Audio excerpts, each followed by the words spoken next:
Hands up, bitch. He grabbed the parking ticket from his belt and slapped it against her windshield like he was swatting a fly. Officer Dan Thompson didn't even look at her when he said it. He said it to the air, to the crowd, to everyone watching, like she wasn't even worth his eyes. Sarah Michaels stood there in her scrubs, still smelling like antiseptic and long hours, and felt every single person in that parking lot turn to stare at her. Her face went red. Her hands started shaking, and for one terrible second, she thought she was going to cry right there in front of everyone. But she didn't know yet that today was not going to end the way Officer Thompson planned. Before we go any further, if this is your first time here, hit that subscribe button and turn on the bell so you never miss a story. And drop a comment telling me what city you're watching from. I want to see just how far this story travels. Now let's get into it. Sarah Michaels had been on her feet for 14 hours straight. That wasn't unusual. That was Tuesday. That was what the emergency room at Mercy General looked like when you were the rookie, the one everyone handed the extra charts to, the one the attending physicians pointed at when something needed doing and no one else wanted to do it. She was 26 years old, 3 months into her first real nursing job, and she had spent the better part of that day holding a compress against a man's chest while he screamed at her, listening to a mother sob in the hallway outside a room where her teenage son lay unconscious, and drinking cold coffee from a paper cup because there was never time to let it get warm. She was tired in a way that went past her bones. She was tired in her soul. When her shift finally ended, when she clocked out and pulled her bag off the hook in the break room and said goodnight to the other nurses, the ones who barely looked up because they were already deep into their own paperwork, Sarah walked out through the double glass doors of Mercy General and let the evening air hit her face like a small mercy. It wasn't a beautiful evening. The parking lot of a hospital never feels beautiful. There were ambulances idling near the bay, their lights off, but their engines running, and a cluster of people standing near the entrance, smoking cigarettes, and the low hum of the city going on around everything like a sound you stop hearing after a while. But to Sarah, stepping outside after fluorescent light, it felt close enough to peaceful. She just wanted to get to her car. She just wanted to go home. Her car was a 10-year-old Honda Civic, white, with a dent in the rear bumper from a parking garage incident she tried not to think about. She had parked it that morning in the lot adjacent to the hospital, the one where staff always parked, where she had parked every single day since she started working at Mercy General. There were no signs she had ever noticed. There was no line on the pavement marking anything off. She had pulled into the space at 6 in the morning, exhausted before the shift even started, and walked inside without a second thought. She was maybe 20 feet from the car when she heard him. Hey you, the one in the scrubs." She stopped walking and turned around, and that was her first mistake, though she didn't know it yet. He was already moving toward her. Officer Dan Thompson. She would learn his name later, would see it on his badge when he got close enough. But in that first moment, he was just a shape. A broad-shouldered man in a police uniform, walking with the kind of deliberate slowness that wasn't laziness. It was something else. It was the walk of a man who knew no one was going to stop him. He had a ticket pad in one hand and a look on his face like she had personally offended him by existing in this parking lot. "Is that your car?" he said. He pointed at the Civic without looking at it. He kept his eyes on her. "Yes," Sarah said. "Is something wrong?" "You're parked in a restricted zone." She looked at her car. She looked at the space around it. I don't see any signs," she said. "I park here every day. I work here." "I don't care where you work," he said. "You're parked in a restricted zone. That's a $150 fine." Sarah blinked. She felt something shift in her stomach, the beginning of a bad feeling, but she pushed it down. She had dealt with difficult people all day. She could deal with this. "I'm sorry," she said, and she meant it. She genuinely meant it. "I honestly didn't know. I've been parking here since I started working 3 months ago, and no one has ever said anything. Is there a sign I missed? I'd really like to understand. Are you arguing with me right now? The question landed differently than she expected. There was something in his voice, not anger exactly, something cooler than anger, something that enjoyed itself. No, she said quickly. No, I'm not arguing. I'm just trying to understand, because it sounds like you're arguing. A few people had slowed down nearby. Two nurses she vaguely recognized from the third floor. A man in a suit she'd never seen before. They weren't stopping, exactly. They were doing that thing people do when they sense a situation, when they slow down just enough to watch, but keep moving just enough to pretend they're not watching. Sarah felt their eyes on her and hated it. "Officer," she said, keeping her voice as even as she could, "I apologize for the confusion. If I've parked somewhere I shouldn't have, I absolutely accept the ticket. I just want to make sure I understand so I don't do it again." Thompson looked at her for a long moment. He tilted his head just slightly, the way a cat does when it's watching something it hasn't decided whether to play with yet. "You know what your problem is?" he said. Sarah said nothing. She had a feeling this wasn't a question that wanted an answer. "Your problem," he said, louder now, loud enough that the people nearby definitely heard, "is that you think because you wear those scrubs, you can go wherever you want. You think the rules don't apply to you. That's not—" "I wasn't finished." The words hit her like a door slamming. She closed her mouth. "People like you," Thompson said, and he said it like those two words meant something specific, like they were a category he had made up and was very comfortable with. "Think the whole world owes them something. You park wherever you feel like. You don't read the signs. And then when someone calls you on it, you stand there and act like you're the victim." He stepped closer. Not close enough to be physical, just close enough to be intentional. "Hands up, bitch. Show me your ID." The air in the parking lot seemed to change temperature. Sarah felt it in her throat first. That sudden tightening that happens right before tears come, that awful, humiliating tightening that you can't stop once it starts. The one that makes your voice go high and thin and betrays you in front of everyone.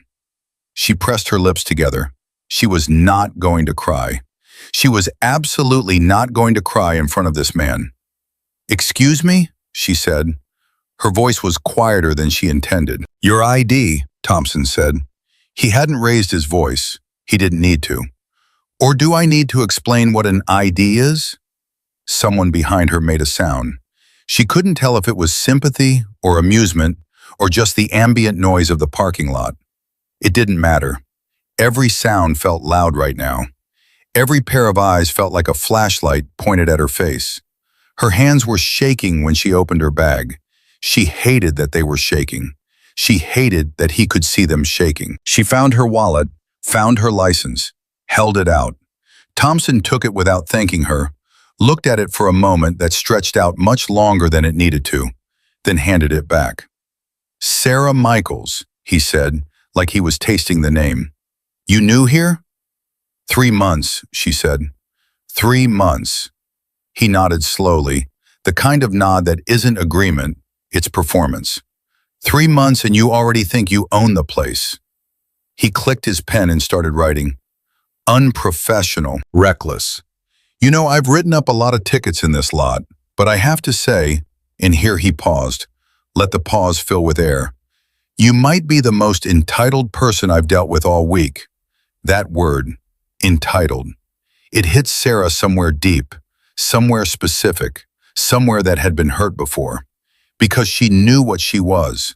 She knew the 14-hour shifts and the cold coffee and the patients who screamed at her and the attendings who barely knew her name. She knew what it meant to show up every single day and give everything you had to a job that barely acknowledged you existed. She was not entitled. She had never been entitled to a single thing in her life. She had worked for every inch of the small life she was building. And this man who didn't know her name 20 minutes ago, was standing in a parking lot in front of her colleagues and telling her who she was. She wanted to say something. She wanted to say all of it. She could feel the words stacking up behind her teeth. Calm, clear, logical arguments that would make him understand. But she had also been on this earth long enough to know that some conversations aren't conversations. Some conversations are performances, and the performer has already decided how they end. So she said very quietly, "I understand. I'll accept the ticket." Thompson looked up from his pad. Something flickered across his face. Disappointment, maybe. She hadn't done what he wanted her to do. She hadn't given him the explosion. "Oh, you'll accept it," he said. "Well, that's big of you." He ripped the ticket from the pad and held it out. Not to her hand, but in her direction, so she had to reach for it. "Next time, read the signs, sweetheart." She took the ticket. She took a breath. She turned toward her car. "I'm not done with you yet." She stopped. The two nurses from the third floor had stopped walking now. They were standing near the building entrance, pretending to look at their phones. The man in the suit was gone. Two other people, an orderly she recognized and a woman she didn't know, had materialized near a parked car to her left, watching in that careful way people watch when they're not sure if they should stay or go. Sarah turned back around. She kept her voice steady with an effort that cost her more than she had left to spend. "Officer, I've accepted the ticket. I've shown you my ID. I apologize for the confusion. What else do you need?" "What I need," Thompson said. And now there was something new in his voice, something that had been underneath all of it from the beginning and was now rising to the surface like oil on water, "is for people like you to understand that this isn't a game. You think this is funny? You think the rules are funny?" "I don't think anything is funny," Sarah said. "I just finished a 14-hour shift and I would like to go home." 14-hour shift, he repeated, and then he actually laughed. A short, ugly sound. "You want a medal? You chose this job, sweetheart. No one made you do it, so don't stand there and expect me to feel sorry for you because you're tired." He stepped closer again. One step, decisive. "What I see is a young woman who doesn't know how to follow the rules, who talks back to officers of the law, and who thinks that putting on a pair of scrubs makes her important. Let me tell you something." His voice dropped, and somehow that made it worse. "You are not important. You are a nurse in a parking lot, and you will speak to me with respect, or I will make this a much bigger problem than a parking ticket." The silence after those words was the loudest silence Sarah had ever stood in. She was going to cry. She could feel it now, the inevitability of it, the way the emotion was pressing against the back of her eyes with a force she couldn't hold back much longer. And the worst part wasn't even the threat. The worst part was that he was right about one thing. She was just a nurse in a parking lot. She was young and tired and alone, and there were people watching, and he had a badge and a gun, and a voice that knew exactly how to make a person feel like nothing. She had felt like nothing before. She had grown up feeling like nothing. She knew the particular shape of that feeling, knew how it settled into your chest and stayed there. She did not say anything. She stared at a point slightly to the left of his face. She tried to breathe. "Cat got your tongue now?" Thompson said. "That's what I thought." He was reaching for his pad again, clearly preparing to continue, to write another ticket, to find another violation, to extend this as long as he could, when the sound came. It was a car. That was all. Just a car engine and tires on pavement. But something about it made heads turn. The engine had a different quality than the usual hospital lot traffic. Lower and steadier and somehow deliberate. Like the sound itself knew where it was going. A black SUV rolled into the lot. Not fast, not slow. Exactly the speed of something that doesn't need to hurry because it knows it will arrive when it means to. It moved past 2 rows of parked cars, and then it stopped. The driver's door opened, and a woman stepped out. She was not a large woman. That was the thing Sarah would remember later, would think about in the weeks and months after. She wasn't tall in the way that commands rooms, wasn't physically imposing in any obvious way. She was perhaps 50, perhaps a little older, with close-cropped gray hair and the kind of face that has been weathered by things you don't talk about at dinner parties. She was wearing tactical pants, the kind with pockets down the side, and a dark jacket, and she moved across that parking lot in a way that was absolutely, completely calm. But calm like a closed fist is calm. Calm like still water before something comes up through it. She hadn't said a word yet. She was still 30 feet away. And yet Sarah noticed, she couldn't help but notice, that the two nurses near the entrance had straightened up, that the orderly had gone very still, that even the ambient noise of the lot had seemed to shift, seemed to hold its breath a little. Thompson noticed too. He turned halfway, looked at the woman approaching, and his expression said, "Who is this?" The woman walked to within 10 feet of where they were standing and stopped. She looked at Thompson, then she looked at Sarah. Her eyes were the kind of gray that looks like it has seen a great many things and has decided most of them aren't worth rushing over. "Is everything all right here?" she said. Her voice was calm, completely, almost eerily calm. Not the calm of someone who is uncertain, the calm of someone who already knows the answer and is asking only because there is a protocol for asking first. Thompson's chin lifted. "Ma'am, this is a police matter. I'm going to need you to step back." The woman looked at him for a moment, just looked at him, and in that moment Sarah noticed something she couldn't fully explain. Thompson's posture had changed. It was subtle. His shoulders had shifted, just slightly, and the confidence that had been rolling off him like heat seemed to have gone down a degree. "I don't believe I will," the woman said. "Step back, that is." And that was the moment Sarah first understood that something in this parking lot had changed. Thompson's jaw tightened. He turned to face the woman fully now, and Sarah could see the recalibration happening behind his eyes. Who is she? Is she a problem? How much of a problem? And she could see him land on an answer he felt comfortable with. A woman in a parking lot, a bystander, someone to dismiss. "Ma'am," he said, and he put authority into the word like he was loading a weapon. "I am in the middle of an official police interaction. If you interfere with that, I will cite you for obstruction. Do you understand what I'm saying to you?" The woman tilted her head very slightly, just slightly. "I understand English," she said. "Yes." Someone behind Sarah made a sound that might have been a laugh, suppressed very quickly. Thompson's face went a shade darker. "Then I suggest you take yourself back to your vehicle and let me do my job."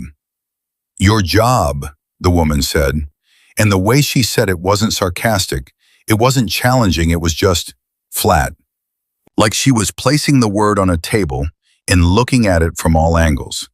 "Your job." She took one step forward. "I've been watching your job for the past 4 minutes, officer."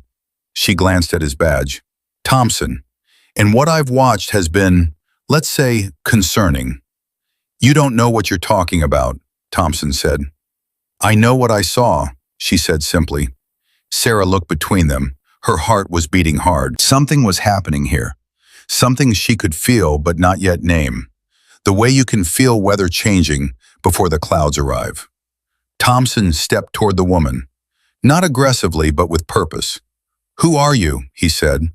The woman reached into the inside pocket of her jacket. The movement was slow, deliberate, completely unthreatening. She produced a card and held it out between two fingers. "Commander Alexa Brooks," she said, "United States Navy, retired." Thompson looked at the card. He didn't take it. Something crossed his face that he covered quickly. "You're not on active duty," he said. "You have no jurisdiction here." "No," Commander Brooks agreed pleasantly. "I don't need jurisdiction." She put the card back in her pocket. "What I have is a phone, approximately 47 years of institutional knowledge about how police oversight boards work, a personal relationship with your department's deputy commissioner, and a very clear memory of everything I've watched you do in the last 4 minutes. She paused. "Let that settle. But please, continue." The parking lot had gotten very quiet. Thompson stared at her. Sarah could see the calculation behind his eyes, could see him trying to find a footing, trying to find the response that put him back in control. And she could see him not finding it. Not yet.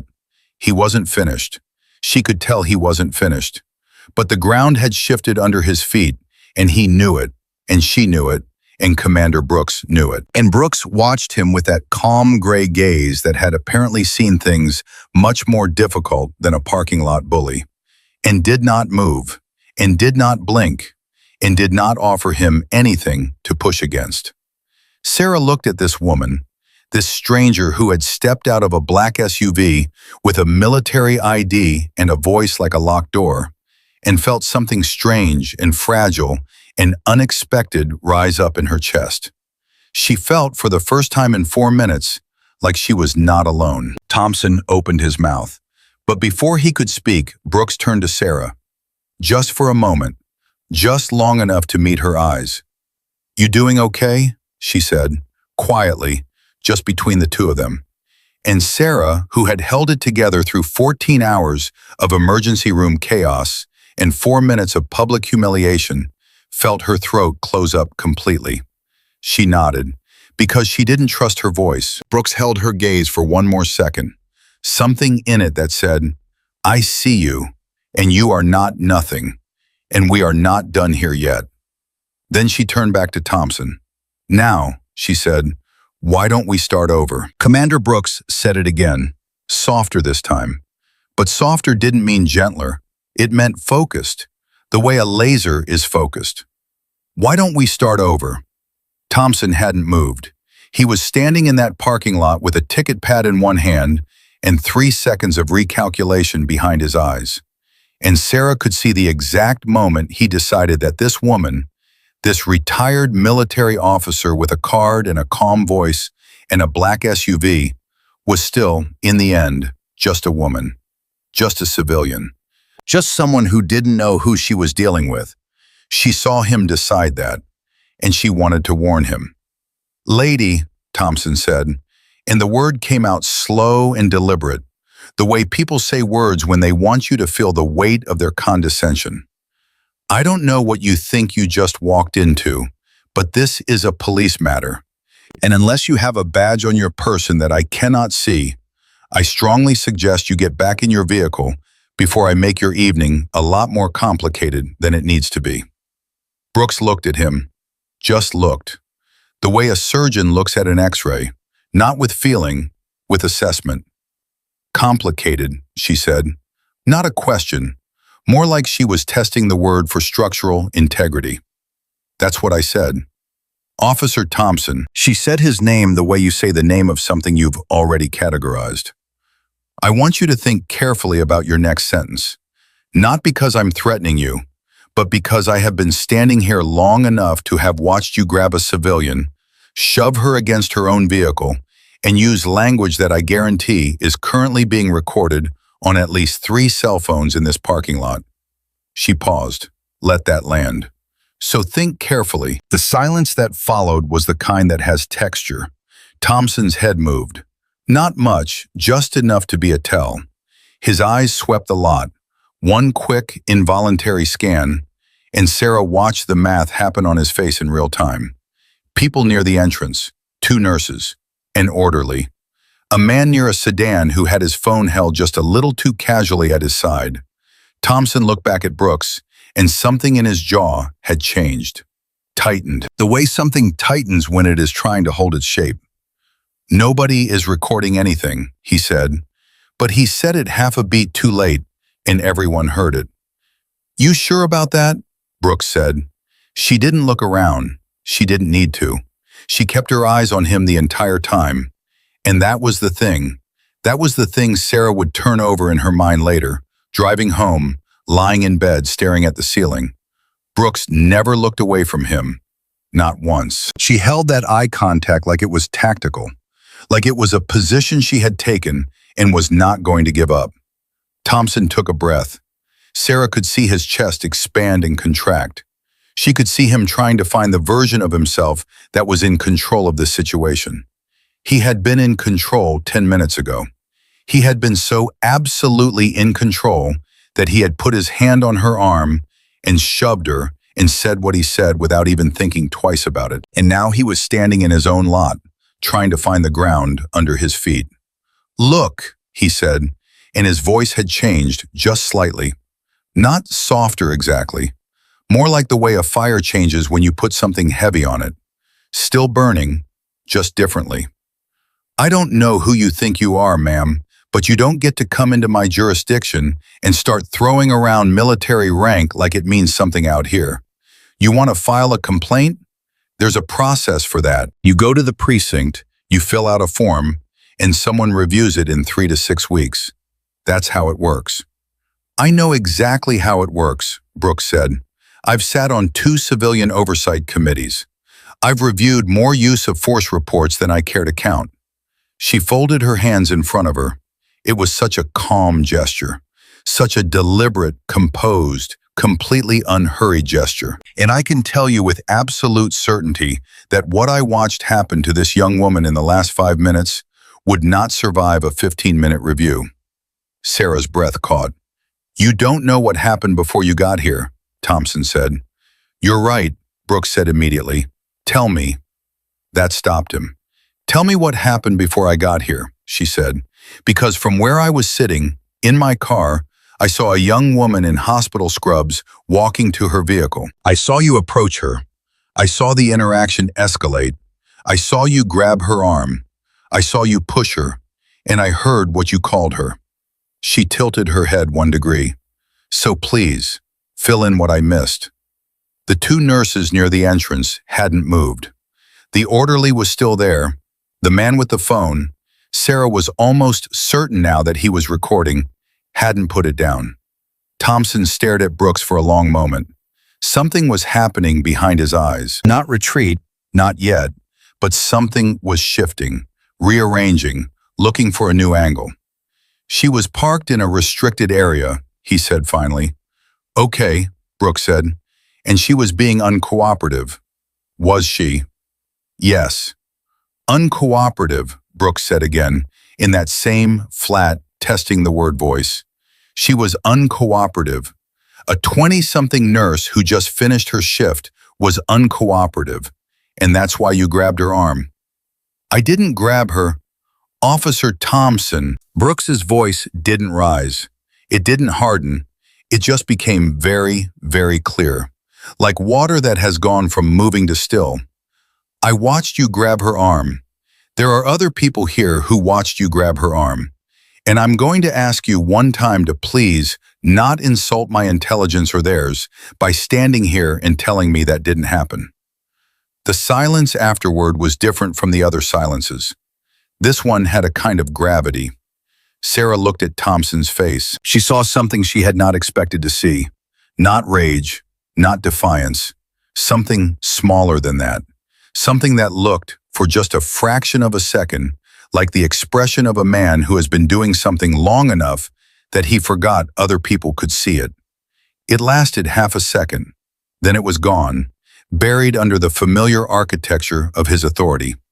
But Sarah had seen it, and she thought Brooks had seen it too, because something in Brooks's posture shifted almost imperceptibly, the way someone shifts when they've confirmed something they already knew. You need to walk away from this, Thompson said. His voice was low now. The crowd performance was over. This was something else. I'm telling you, you do not want to make an enemy here. Brooks looked at him for a moment that stretched just long enough to be a statement. I've had enemies, she said quietly. Real ones. The kind that shoot back. She let that sit for exactly 1 second. You are not my concern, Officer Thompson. She is. She gestured toward Sarah. Once. Briefly. Now, I'm going to ask you again, as calmly and professionally as I know how, to tell me on what grounds you put your hands on this woman, because that answer is going to determine everything that happens next. Thompson's hand moved to his belt, not his weapon, his radio, and that told Sarah something, that he was thinking about backup, about reinforcement, about bringing more of the machinery on his side into this parking lot. The instinct of a man who is used to having numbers behind him. Don't, Brooks said, quietly. Just that one word. Thompson's hand stopped. Don't call for backup over a parking ticket, she said, because if you do, I'm going to be on the phone with your deputy commissioner before the first unit arrives. And then we're going to have a very different conversation than the one we're having right now. one with more paperwork and fewer options. She uncrossed her hands, let them hang at her sides, relaxed, open. Or we can handle this here, the way reasonable people handle things. Your choice. Sarah had been holding her breath for what felt like several minutes. She let it out now, slowly, quietly, through her nose, trying not to draw attention to herself, trying to stay small while this played out. Her wrist still ached where he had grabbed it. She could feel the shape of his grip like a ghost pressure against her skin. She looked at Brooks. She looked at the side of this woman's face, composed, steady, focused, and felt something she hadn't expected to feel in the middle of a hospital parking lot confrontation. She felt safe. It was such an unfamiliar feeling in the context of this moment that it took her a second to name it. Thompson looked around the lot again. He was doing the calculation. She could see him doing it. The witnesses, the phones, the woman in front of him who knew the deputy commissioner's name and said it like a fact and not a threat. His radio hand had come off his belt. He was standing with his arms at his sides now, and something about the shape of him had changed. The deliberate slowness was gone. He was just standing there, like a man who had walked into a room looking for a fight and found the room had different furniture than expected. "What do you want?" he said, and his voice, for the first time since this started, sounded something adjacent to normal. Brooks looked at him. "I want you to look at this young woman," she said, "and tell me her name." Thompson blinked. "What?" "Her name, do you know it?" Silence. "You had her ID," Brooks said. "You looked at it. Do you know her name?" Thompson's mouth opened, closed. He looked at Sarah for the first time since Brooks had arrived. Really looked at her, not as a target or a problem or a vehicle for his authority, but as a person standing in a parking lot. And Sarah watched him register her scrubs, her bag on the ground where it had fallen when he grabbed her. The way she was standing with her arms slightly wrapped around herself, not in defiance, but in the unconscious self-protective posture of someone who has been grabbed unexpectedly and hasn't fully processed it yet. "Sarah," he said, quietly. "Michaels." "Sarah Michaels," Brooks repeated. "She is a nurse at this hospital. She has worked here for 3 months.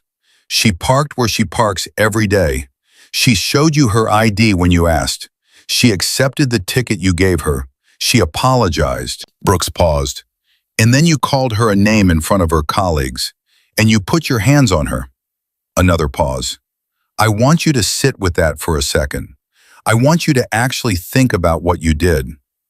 The orderly near the wall had moved closer. Not much, just a few steps.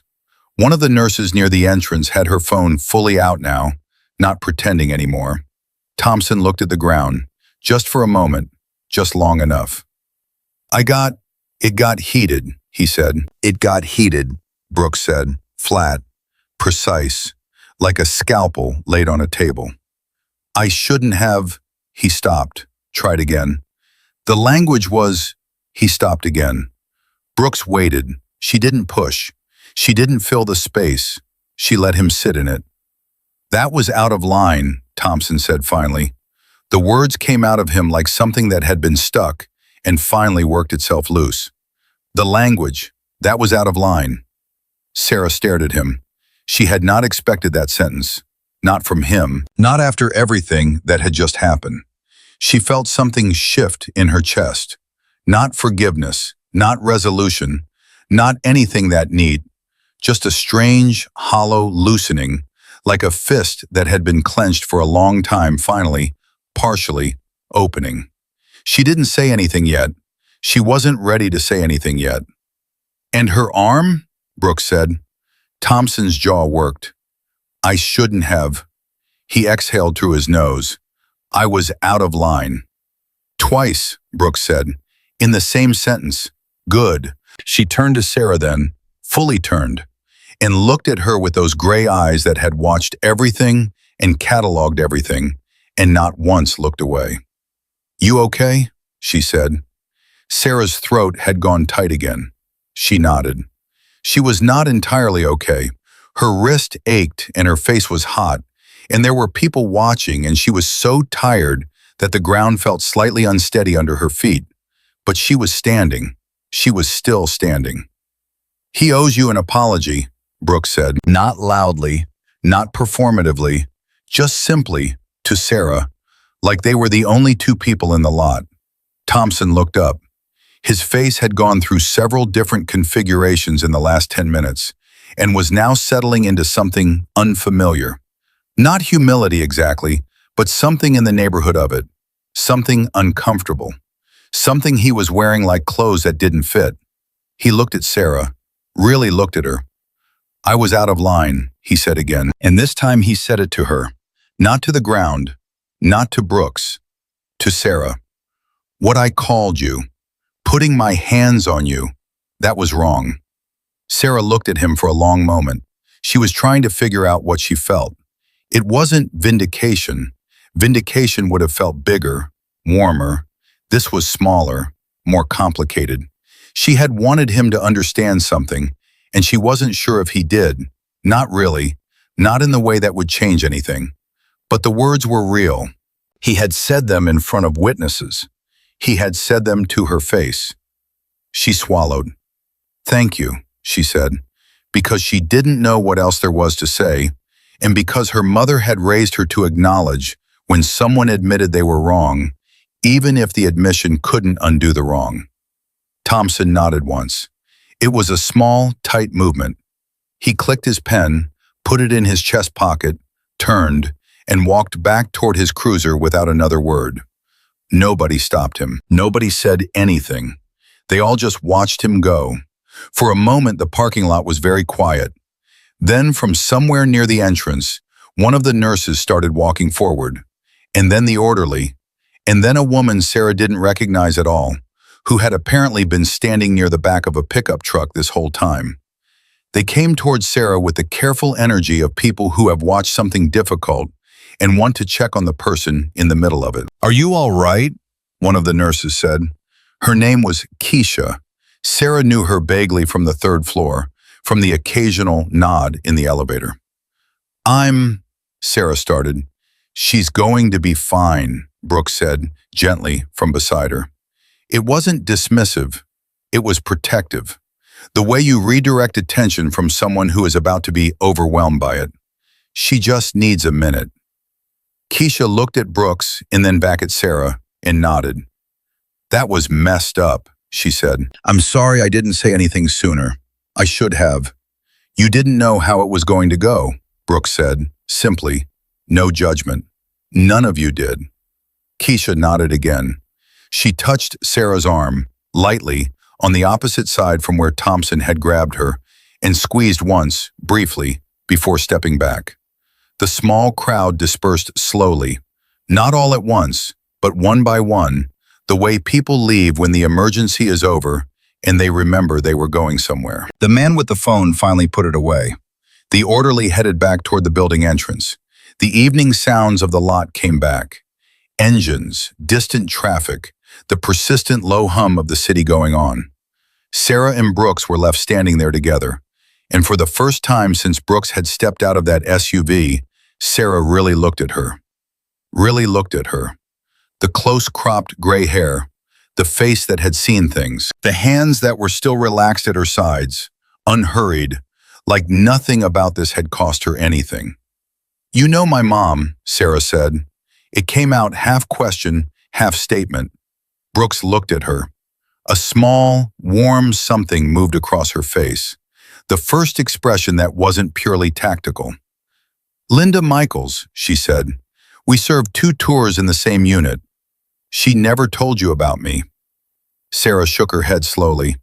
"That sounds like Linda," Brooks said. There was affection in it. Old, complicated affection. "She always kept the 2 worlds separate. Said she didn't want you worrying about things that were already over."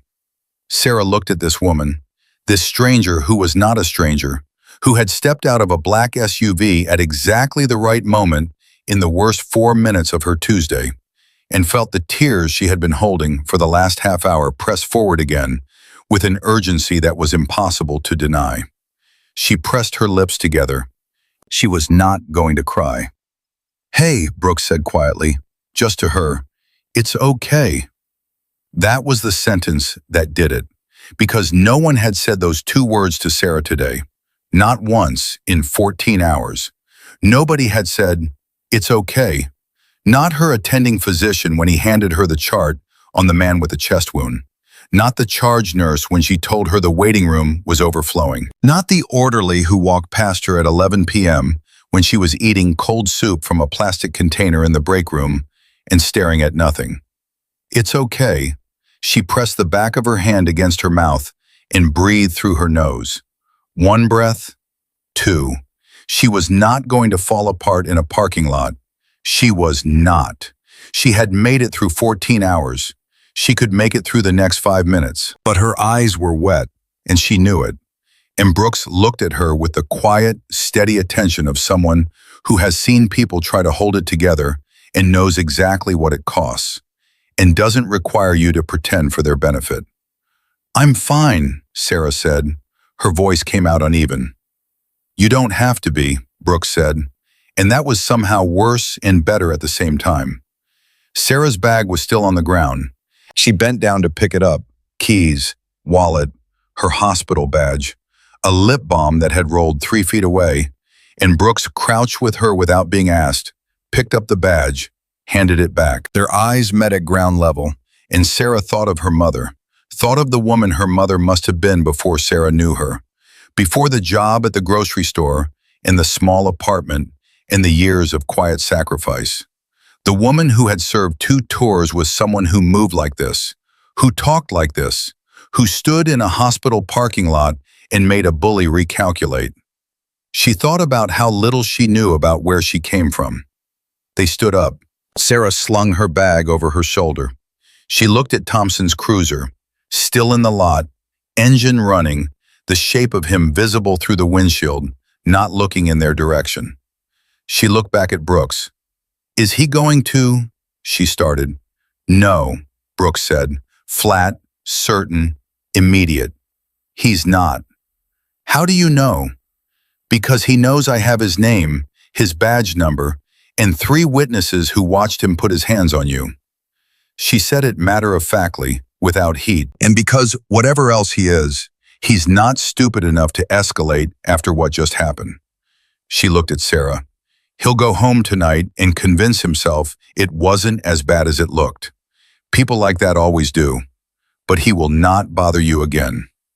Sarah absorbed that. She let it settle.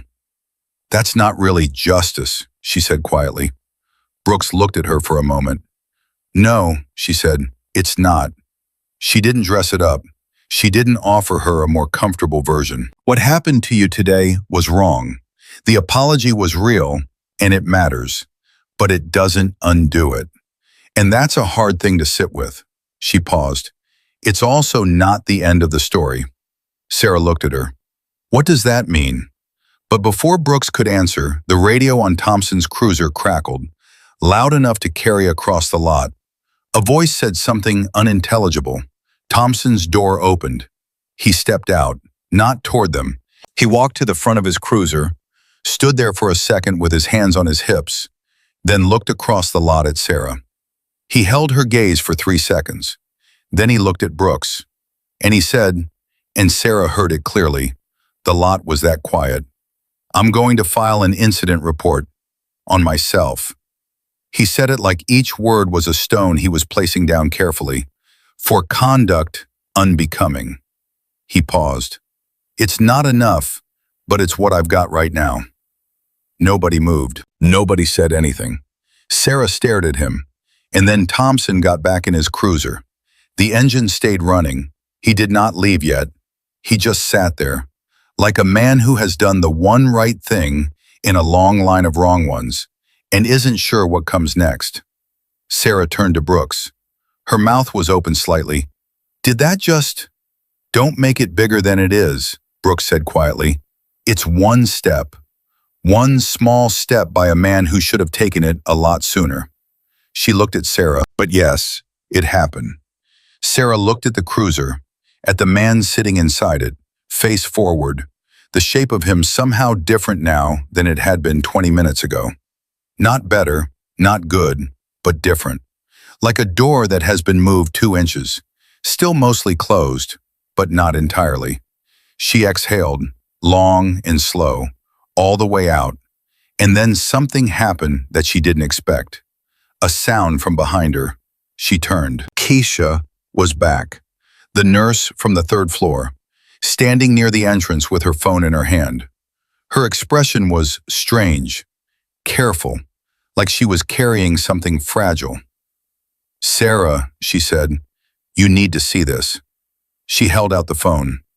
On the screen was a video, shot from this parking lot, from the angle of the man who'd been standing near the sedan.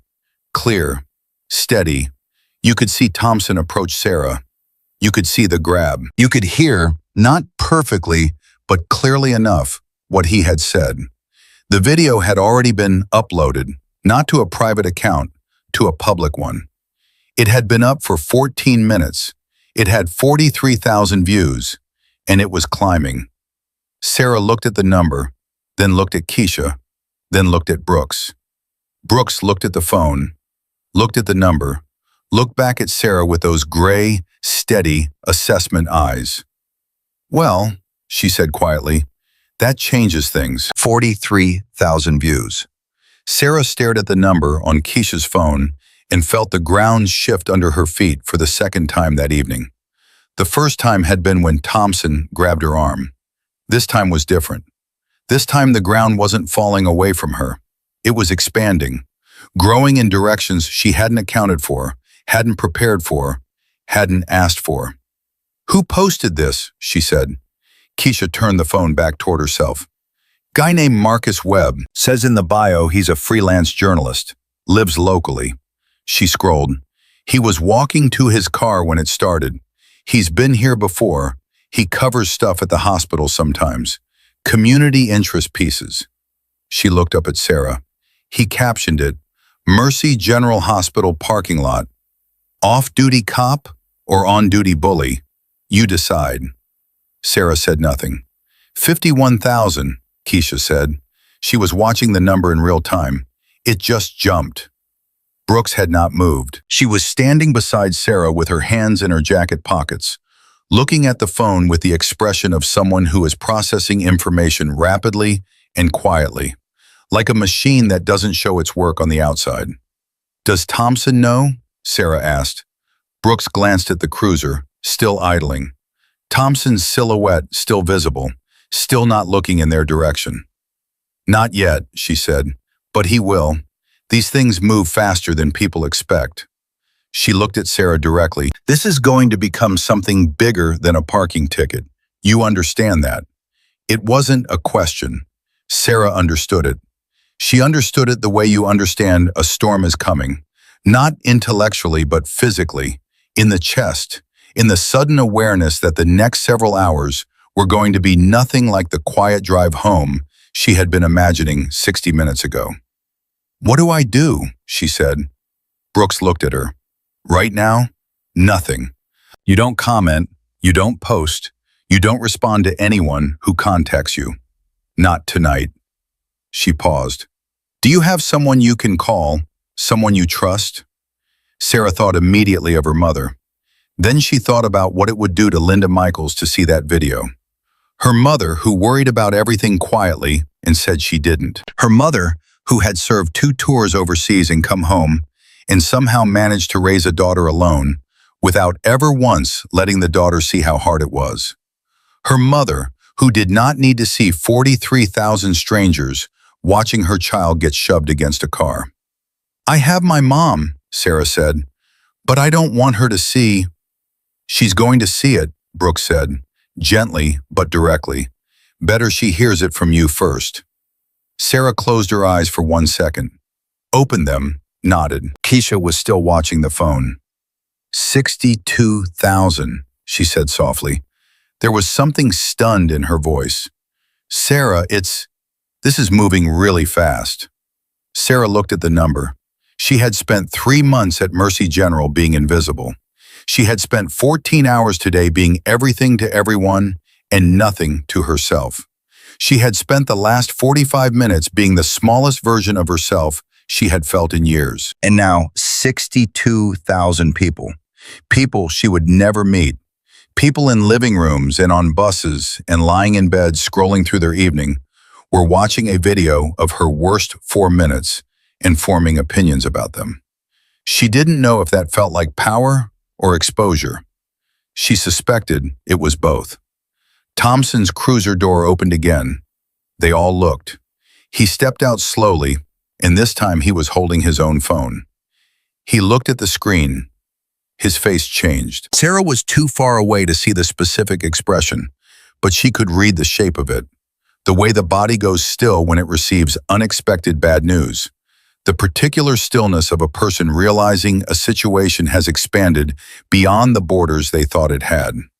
He looked up from his phone, across the lot, at Sarah, then at Brooks. Brooks looked back at him without expression. She didn't move. She didn't gesture. She just held his gaze with the calm, unblinking steadiness of someone who has known this moment was coming and budgeted for it. Thompson looked back down at his phone. He made a call, pressed it to his ear, turned and walked 3 steps away from them, shoulders hunched slightly, the posture of a man having a conversation he did not want witnessed. His union rep, Brooks said quietly, or his sergeant, one of the two. Keisha let out a long breath. What happens to him? Depends, Brooks said, on the department, on who his sergeant is, on how fast this video gets to the right people. She glanced at Sarah, and on whether Sarah decides to file a formal complaint. Both of them looked at Sarah. She hadn't thought about that yet, not in those terms. She had been in survival mode for the last hour, focused on getting through the next 60 seconds, then the next 60 after that. The concept of a formal complaint, of an official process, of statements and paperwork and hearings, was sitting in front of her like a door she hadn't opened yet. If I file a complaint, she said slowly, what happens to me? What do you mean? Keisha asked. I mean, I work here. I'm a rookie. I'm 3 months in. If I file a complaint against a police officer who works this area, she stopped, pressed her lips together. She didn't want to say the next part. She said it anyway. What does that do to me? Here, at this job, with the people I have to work with every day? Nobody answered immediately, and the fact that nobody answered immediately told her something. Brooks spoke first. That's an honest question, she said, and it deserves an honest answer. She looked at Sarah steadily. There's a cost to it. I'm not going to tell you there isn't. There are people who will find reasons to make your life here harder. There are people who will look at you differently. And there are people, and this is the part that matters, who are standing 20 feet away right now, watching what just happened, who are asking themselves the same question you're asking. What happens if I do the right thing? Sarah looked toward the entrance. Keisha was right beside her. The orderly, whose name she suddenly realized she still didn't know, was near the door. 2 other faces she half recognized, people who had watched, people who hadn't intervened until Brooks arrived, people who were part of this story now, whether they wanted to be or not. That video already filed a complaint for you, Keisha said quietly. You know that, right? Whether you do anything official or not, that's already out there. It already has 100,000. Wait, she looked at her phone. 108,000 views. The number hit Sarah like a physical thing. 108,000 people. More than the entire population of the city she had grown up in. Her phone buzzed in her bag. She hadn't even heard it until now. She pulled it out. There were 17 text notifications, 2 missed calls, a voicemail. She looked at the top of the screen and saw a name she didn't recognize. Then another she did. A college friend, a cousin she hadn't talked to in 2 years. They had seen the video. My phone, she said. Don't answer any of it tonight, Brooks said immediately. Her voice was firm but not unkind. Not until you've talked to your mother, not until you know what you want to say. She put a hand briefly on Sarah's shoulder, not grabbing, not forcing, Just a brief, grounding contact. You are going to be overwhelmed in the next 24 hours with people who want a piece of this story. Some of them will be on your side. Some of them will pretend to be. All of them are going to want something from you. You need to decide, before any of that happens, what you actually want. Sarah looked at her. What do you mean? I mean, Brooke said carefully, that right now you are at the center of something. You didn't choose to be, but you're here. And what you do next will matter, not just for you, but for the next nurse who parks in this lot, the next young woman in scrubs who gets treated like nothing by someone with a badge. She held Sarah's gaze. So what do you want, Sarah? Not what's convenient, not what's safe. What do you actually want? The question hung in the air. Sarah's phone buzzed again and again.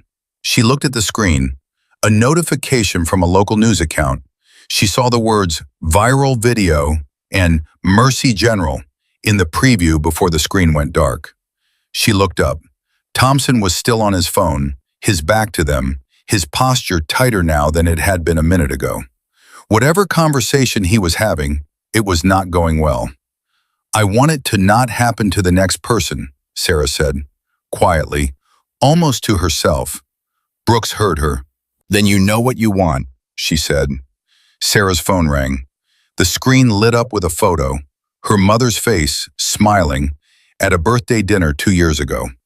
Linda Michaels, calling from home at whatever time it was on a Tuesday evening, which meant she had already seen the video. Which meant Linda Michaels, who had spent a career in the most dangerous places on earth and come home and never once showed her daughter what that cost, was sitting in her kitchen right now, watching 60 seconds of footage that she had not been there to stop. Sarah answered the phone. Mom, are you okay? Not a question, a demand, flat and urgent and stripped of every social grace, because this was not a social grace situation. Linda Michaels' voice on the phone sounded like someone who had been very calm for 30 seconds and had run out of calm. I'm okay, Sarah said. I'm still in the parking lot. Who grabbed you? I watched that video and I need you to tell me who that man is and where he... Mom. Sarah's voice broke slightly on the word. Just slightly. She pulled it back. Mom, I'm okay. There's someone here. She's with me. Her name is Alexa Brooks. A pause on the line, and then a different kind of silence. The kind that has history in it. Alexa, her mother said, and the name came out of her like something she had been carrying for a long time. She's there. You know her, Sarah said. She already knew her mother knew her. She just needed to hear it confirmed, needed the story to connect the way she was starting to sense it connected. I know her, Linda said, and the way she said it, the weight in those 2 words, the complicated affection and the old history, and something that might have been relief, told Sarah that there was a whole conversation waiting somewhere in the future. A conversation about who her mother had been before she was a mother. About the people she had trusted with her life and what that meant. She was, Sarah started. She was my partner, Linda said simply. For 2 years. She kept me alive twice, and then we lost touch when I left service. Another pause. Tell her I owe her a longer debt than she knows. Brooks, who had not been trying to overhear and yet was standing close enough that she had, turned slightly away. But Sarah saw the movement and saw something in the set of the woman's shoulders that looked, briefly, like emotion. The kind that gets controlled immediately. The kind you only catch in the quarter second before the control kicks in. I'll tell her, Sarah said. Are you going to file a complaint? Her mother asked. Sarah blinked. You went straight there.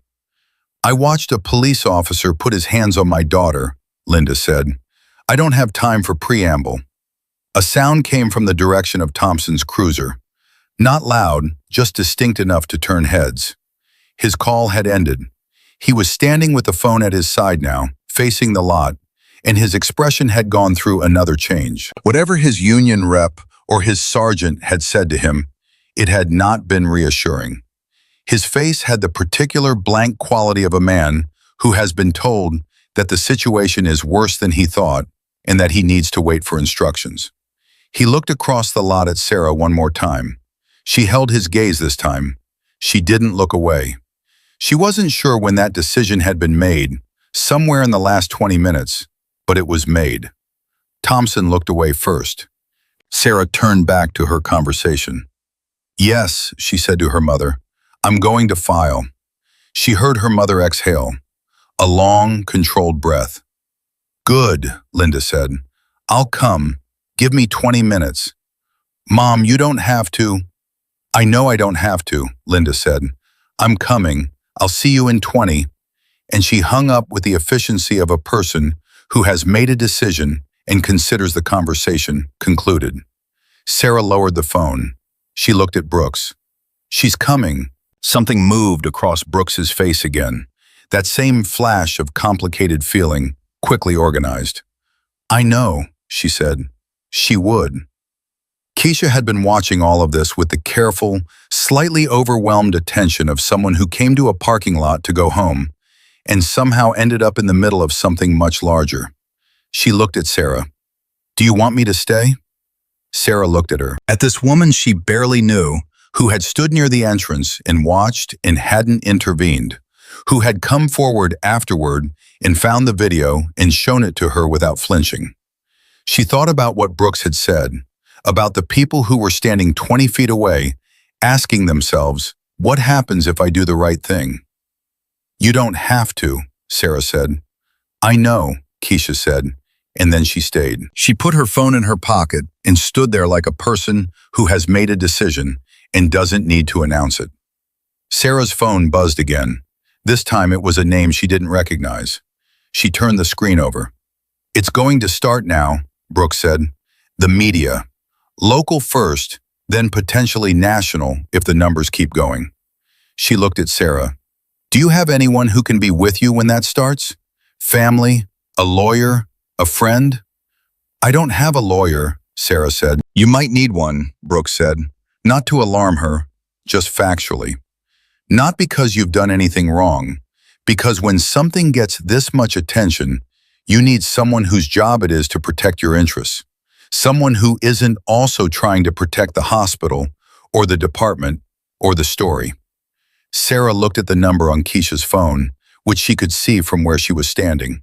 147,000 views. The number had jumped while she was on the phone with her mother. 147,000. "This isn't stopping," Sarah said. "No," Brooks said, "it's not." And that was when the first car appeared. Not a police cruiser, a white sedan with a local news station logo on the door panel. It rolled slowly into the outer part of the lot, hesitated, rolled a little further. The person inside was looking at a phone, and then looking up at the hospital entrance, and then looking back at the phone. Keisha saw it. "Oh no," she said quietly. Brooke saw it too. Her posture didn't change. Her expression didn't change. But something in her shifted, a subtle realignment, the way a person stands differently when they move from one kind of situation to another. She had handled Thompson with the tools of confrontation. This was going to require different tools. "Sarah," she said, "we need to move, not away from this, into it. On your terms, not theirs." She looked at her. "Are you ready?" Sarah looked at the news car, looked at her phone, still buzzing silently in her hand, looked at Thompson's cruiser, where he sat waiting for whatever came next, looked at the entrance to Mercy General, where she had walked out 45 minutes ago thinking about nothing except getting to her car. She was exhausted. She was overwhelmed. She was still wearing 14-hour scrubs, and her wrist still ached, and her bag was still slightly damp from where it had hit the wet asphalt. She was also, she realized, not afraid. She had been afraid for most of those 45 minutes, afraid and small and alone. But she was not afraid right now. She was something else. She was trying to name it. "Sarah," Brooks said again, quietly. "Yeah," Sarah said. "I'm ready."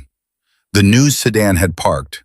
The door was opening. A woman in professional clothes was stepping out, looking at her phone, then looking up, scanning the lot with the practiced efficiency of someone who knows how to find the story. Her eyes landed on Sarah. You could see the recognition happen. The video was everywhere by now. The scrubs were the same, the parking lot matched, and the woman started walking toward them with the purposeful, slightly apologetic pace of someone who knows they're about to ask something and knows it's a lot to ask. Brooks stepped forward, just one step, just enough to be a physical presence between Sarah and the approaching journalist. Not confrontational, just present. The same way she had stepped forward in the first place, when Thompson was the thing to be stood between. "I'll handle the first contact," she said to Sarah over her shoulder. "You listen. If I say something that doesn't feel right, you tell me." "You're going to speak for me?" Sarah said. Brooks turned slightly to look at her. "No," she said. "I'm going to buy you 30 seconds to breathe before you have to speak for yourself." She paused. "There's a difference." The journalist reached them. She was maybe 35, with the kind of face that has learned to look both trustworthy and neutral at the same time. A professional expression, practiced but not entirely artificial. She had a small microphone in one hand and her phone in the other. She looked at Sarah first, then at Brooks, then back at Sarah. "Hi," she said. "I'm Dana Reeves, Channel 7 News. I'm looking for Sarah Michaels, are you?" "She is," Brooks said, calm, immediate, not aggressive, just factual. "And she's not making any statements tonight. If you want to reach her for a formal interview, I can give you a contact number." Dana Reeves blinked. She had clearly expected the exhausted nurse in scrubs. She had not expected the woman in tactical gear who answered for her with the composure of someone who has done media management before. Of course, I understand. I just want you to know that we want to give Sarah the opportunity to tell her story. From her perspective. We're not interested in—" "I appreciate that," Brooks said. "The number." Dana reached into her jacket, produced a card, held it out. Brooks took it, looked at it, put it in her pocket. Dana looked at Sarah again. "I'm sorry for what happened to you today," she said. And the thing was, it sounded real. Not performed, just a person saying a thing they meant. For what it's worth, the response online has been, "People are angry on your behalf." A lot of people. Sarah looked at her. "Thank you," she said. Dana nodded. She looked like she wanted to say more, to ask more, to start the interview right there in the parking lot with the emotion still raw and the scrubs still on and the light still good. You could see the professional instinct working against the human one. The human one won, barely, and she stepped back. "We'll be in touch," she said, looking at Brooks. Brooks nodded once. Dana walked back toward her sedan, already on her phone. Sarah watched her go. Then she looked at Brooks. "You've done this before," she said. "Crisis management is not entirely different from military operations," Brooks said. "You identify the threats, you secure the perimeter, you protect what matters." She looked at Sarah. "You're what matters here. Not the story, not the video, you." Sarah absorbed that. The way you absorb something when you're too tired to have a more complex reaction, and simple things go straight to the center. Her mother's car turned into the parking lot. Sarah recognized it immediately. The dark blue hatchback, slightly dented on the left side, with the small cross hanging from the rearview mirror that had been there since Sarah was 8 years old. It pulled into a space with the directness of someone who knows where they're going and doesn't waste time about it. The engine cut. The door opened. Linda Michaels was 53 years old, 5'4", and moved across that parking lot the way her daughter had been watching her move across spaces her whole life. With the compact, unhurried certainty of someone who has survived enough things that ordinary situations don't take up much processing power. She was wearing a gray cardigan and jeans, and she looked exactly like what she was. A mother who had seen a video of her daughter being grabbed and had gotten in her car and driven over and was now walking toward that daughter with everything she felt locked down somewhere below the surface. Because that was how Linda Michaels operated. She was 12 feet away when she looked past Sarah and saw Brooks. She stopped walking, and Brooks turned, and the two women looked at each other across 12 feet of parking lot asphalt and 17 years of silence, and something passed between them that Sarah could see but not read. Something old and specific and deep in the way that only things earned by shared danger can be deep. "Lexi," Linda Michaels said. The word came out of her like a breath she'd been holding. Brooks looked at her for one more second.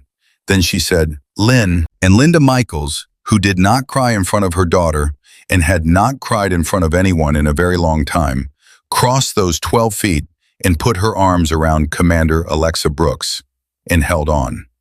Sarah stood watching them, her bag on her shoulder, her phone buzzing again, the news sedan idling at the edge of the lot, Thompson still somewhere behind her, waiting for whatever came next. The whole enormous, complicated machine of the next 24 hours grinding into gear around her. And in the middle of all of it, this, her mother. The woman who had stood in this parking lot and changed the shape of this evening. The 17 years between them that a video with 170,000 views and one parking ticket had apparently just dissolved. Sarah's phone buzzed again. She looked at the screen. It was a text from a number she didn't recognize. No name, just a message. It said, "My name is Marcus Webb. I took the video. I need to tell you something about Officer Thompson that wasn't in the post. Something I found while I was checking his record before I uploaded it. Call me when you can." Sarah read it twice. Then she read it a third time. She looked up at Brooks, who had stepped back from her mother and was now standing with her hands still briefly on Linda's arm, looking at Sarah with the question already forming on her face, because Brooks read people the way other people read words, effortlessly and fast. "What is it?" Brooks said. Sarah held out the phone. Brooks read the message. Her expression didn't change much, but something in her eyes did. That small, rapid recalibration. That look of a person who has just confirmed something they half suspected. She handed the phone back to Sarah. "Call him," she said. Sarah called the number. It rang twice, 3 times. She was about to pull the phone away from her ear when the line clicked open and a voice came through. Young, slightly breathless, like someone who had been watching their phone and grabbed it the second it lit up, but was trying to sound like they hadn't been. "This is Marcus. This is Sarah Michaels," she said. "You texted me." A pause, short but specific. The kind of pause that means someone is choosing their words, not because they don't have them, but because they have too many and need to select carefully. "Yes, thank you for calling. I know tonight has been, I imagine tonight has been a lot." "You said you found something," Sarah said. She had no patience for preamble right now. Brooks was standing 2 feet away, and her mother was beside her, and Thompson's cruiser was still idling somewhere behind them, and the Channel 7 news sedan was still at the edge of the lot, and her phone had not stopped buzzing. She had exactly 0 capacity for anything that wasn't direct. "What did you find?" Another pause, this one longer. "Before I uploaded the video, I ran a quick search on the badge number. It's a habit. I've been covering community news for 6 years. I always check before I post something involving law enforcement." He stopped. She could hear him breathing. "Officer Daniel Thompson has 2 prior complaints filed against him, both in the last 3 years, both involving physical contact with civilians during what were classified as routine stops." Sarah felt something cold move through her chest. "What happened to the complaints?" she said. "That's the thing," Marcus said. "Both were closed, marked insufficient evidence. One of the complainants, a woman, 31, she worked at a convenience store near the precinct. She withdrew her complaint 6 weeks after filing it. No explanation on record." He stopped again.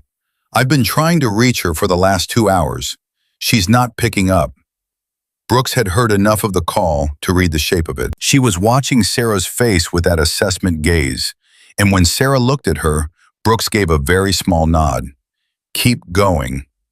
"Marcus," Sarah said, "why are you telling me this before you publish it?" The question landed. She heard him consider it. Because I already posted one thing tonight without talking to you first, he said. And I think I should have come to you before I put that video up.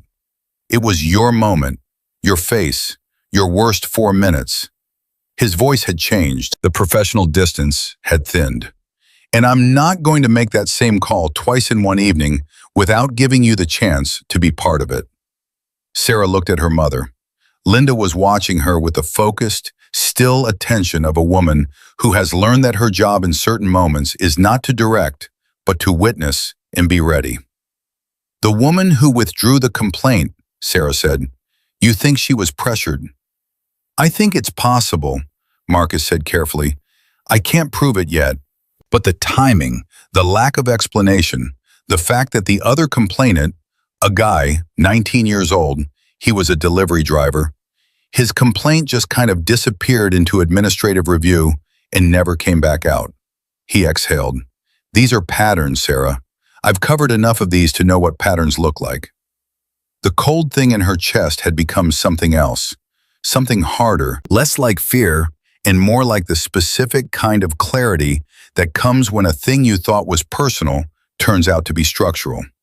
When you realize you weren't an isolated incident, you were the latest in a series. You were the one who happened to be recorded. Send me everything you have, she said. Everything. The complaint numbers, the names if you have consent, the administrative records, all of it. She paused. And Marcus, don't publish anything else tonight. Not yet. Give me until tomorrow morning. A beat. You're going to do something with it, he said. It wasn't accusatory. It was the voice of a person recalibrating. Yes, she said. Okay, Marcus said, and then, quieter. For what it's worth, I'm sorry I wasn't closer when it happened. I was at my car.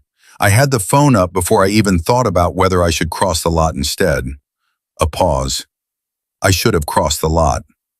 Sarah thought about that, about what it meant, about all the people who had stood near the entrance and not crossed the lot until Brooks arrived, about the particular calculus of witnessing, the moment when you see something wrong and have to decide in real time whether you are the kind of person who acts or the kind who watches, about how most people in those real moments discover things about themselves they weren't expecting. You got the video, she said. That was something. It wasn't enough, Marcus said simply. She didn't argue with him. I'll be in touch tomorrow, she said, and hung up. She turned. Brooks and her mother were both looking at her. Keisha, still there, still quiet, was looking at her too.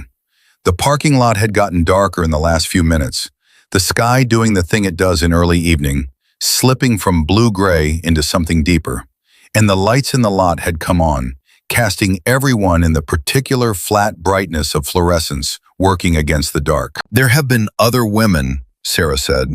Nobody seemed surprised. That was the thing she noticed. She had thought the information would hit the group like something new, but what she saw on Brooks's face and her mother's face was not surprise. It was recognition. The look of people who suspected and have been confirmed. Tell us, Brooks said. Sarah relayed what Marcus had told her. 2 complaints, a withdrawal, a record that had been filed and closed and never meaningfully pursued. A pattern that had been sitting in a database somewhere, waiting to become relevant to someone standing in a parking lot. When she finished, her mother said, very quietly, how many years? It wasn't a question about Thompson specifically. It was a question about all of it, about all the complaint forms filed and closed, about all the women in parking lots and convenience stores who had stood where Sarah stood and not had a Marcus Webb with a phone 20 yards away. We need a lawyer, Brooks said. She said it the same way she said everything, not as a suggestion, but as a next step. Tonight, not tomorrow, tonight. She looked at Sarah. I know someone. She does civil rights work. I can have her on the phone in 10 minutes. It's 8 o'clock at night, Sarah said. I know, Brooks said, and the way she said it communicated very clearly that the hour was irrelevant, and that her contact would answer the phone because that was the kind of contact she had. Okay, Sarah said. Brooks stepped a few feet away and made the call. Sarah watched her go and felt something she had been aware of all evening, but hadn't fully named until now: the strangeness of being protected. She had been protecting other people all day. 14 hours of emergency nursing was nothing but the application of your competence in service of other people's survival. And somewhere in the habit of that, somewhere in the 3 months of rookie invisibility, and the years before that of proving herself in every room she walked into, she had stopped expecting anyone to come the other direction. She had stopped expecting anyone to walk across a parking lot toward her. Her mother put a hand on her arm. Not the wrist Thompson had grabbed, the other arm, as if she knew. "How's the wrist?" Linda asked. "Sore," Sarah said. "Nothing broken." "You need to document that," Linda said. "Tonight. Pictures. Nurses' notes from whoever can examine you here." Sarah looked at her. "Mom." "I know you know," Linda said. "I'm saying it anyway, because I'm your mother, and I watched a video of someone put his hands on you, and this is the only useful thing I can do right now, instead of the other things I'm thinking about." Sarah looked at her mother's face. The evenness of it. The hard-won, deeply practiced evenness of a woman who has been in situations where losing control meant losing more than your composure. She thought about what Brooks had said in the car, about 2 tours, about keeping each other alive. She thought about this small, steady woman beside her and the enormous, invisible history she was standing in the shadow of. "I'll get it documented," Sarah said. "I promise." Linda nodded, squeezed her arm once. "Let go." Brooks came back. "She'll meet us in 45 minutes. Her name is Patricia Osei. She's been doing civil rights litigation for 15 years, and I trust her completely." She looked at Sarah. "She's going to want to know everything: the parking stop, the language, the physical contact, the prior complaints Marcus found. All of it." "In 45 minutes, Sarah said. "Her office is 12 minutes from here," Brooks said, "which gives you time to do what your mother just correctly identified you need to do." She looked at Linda.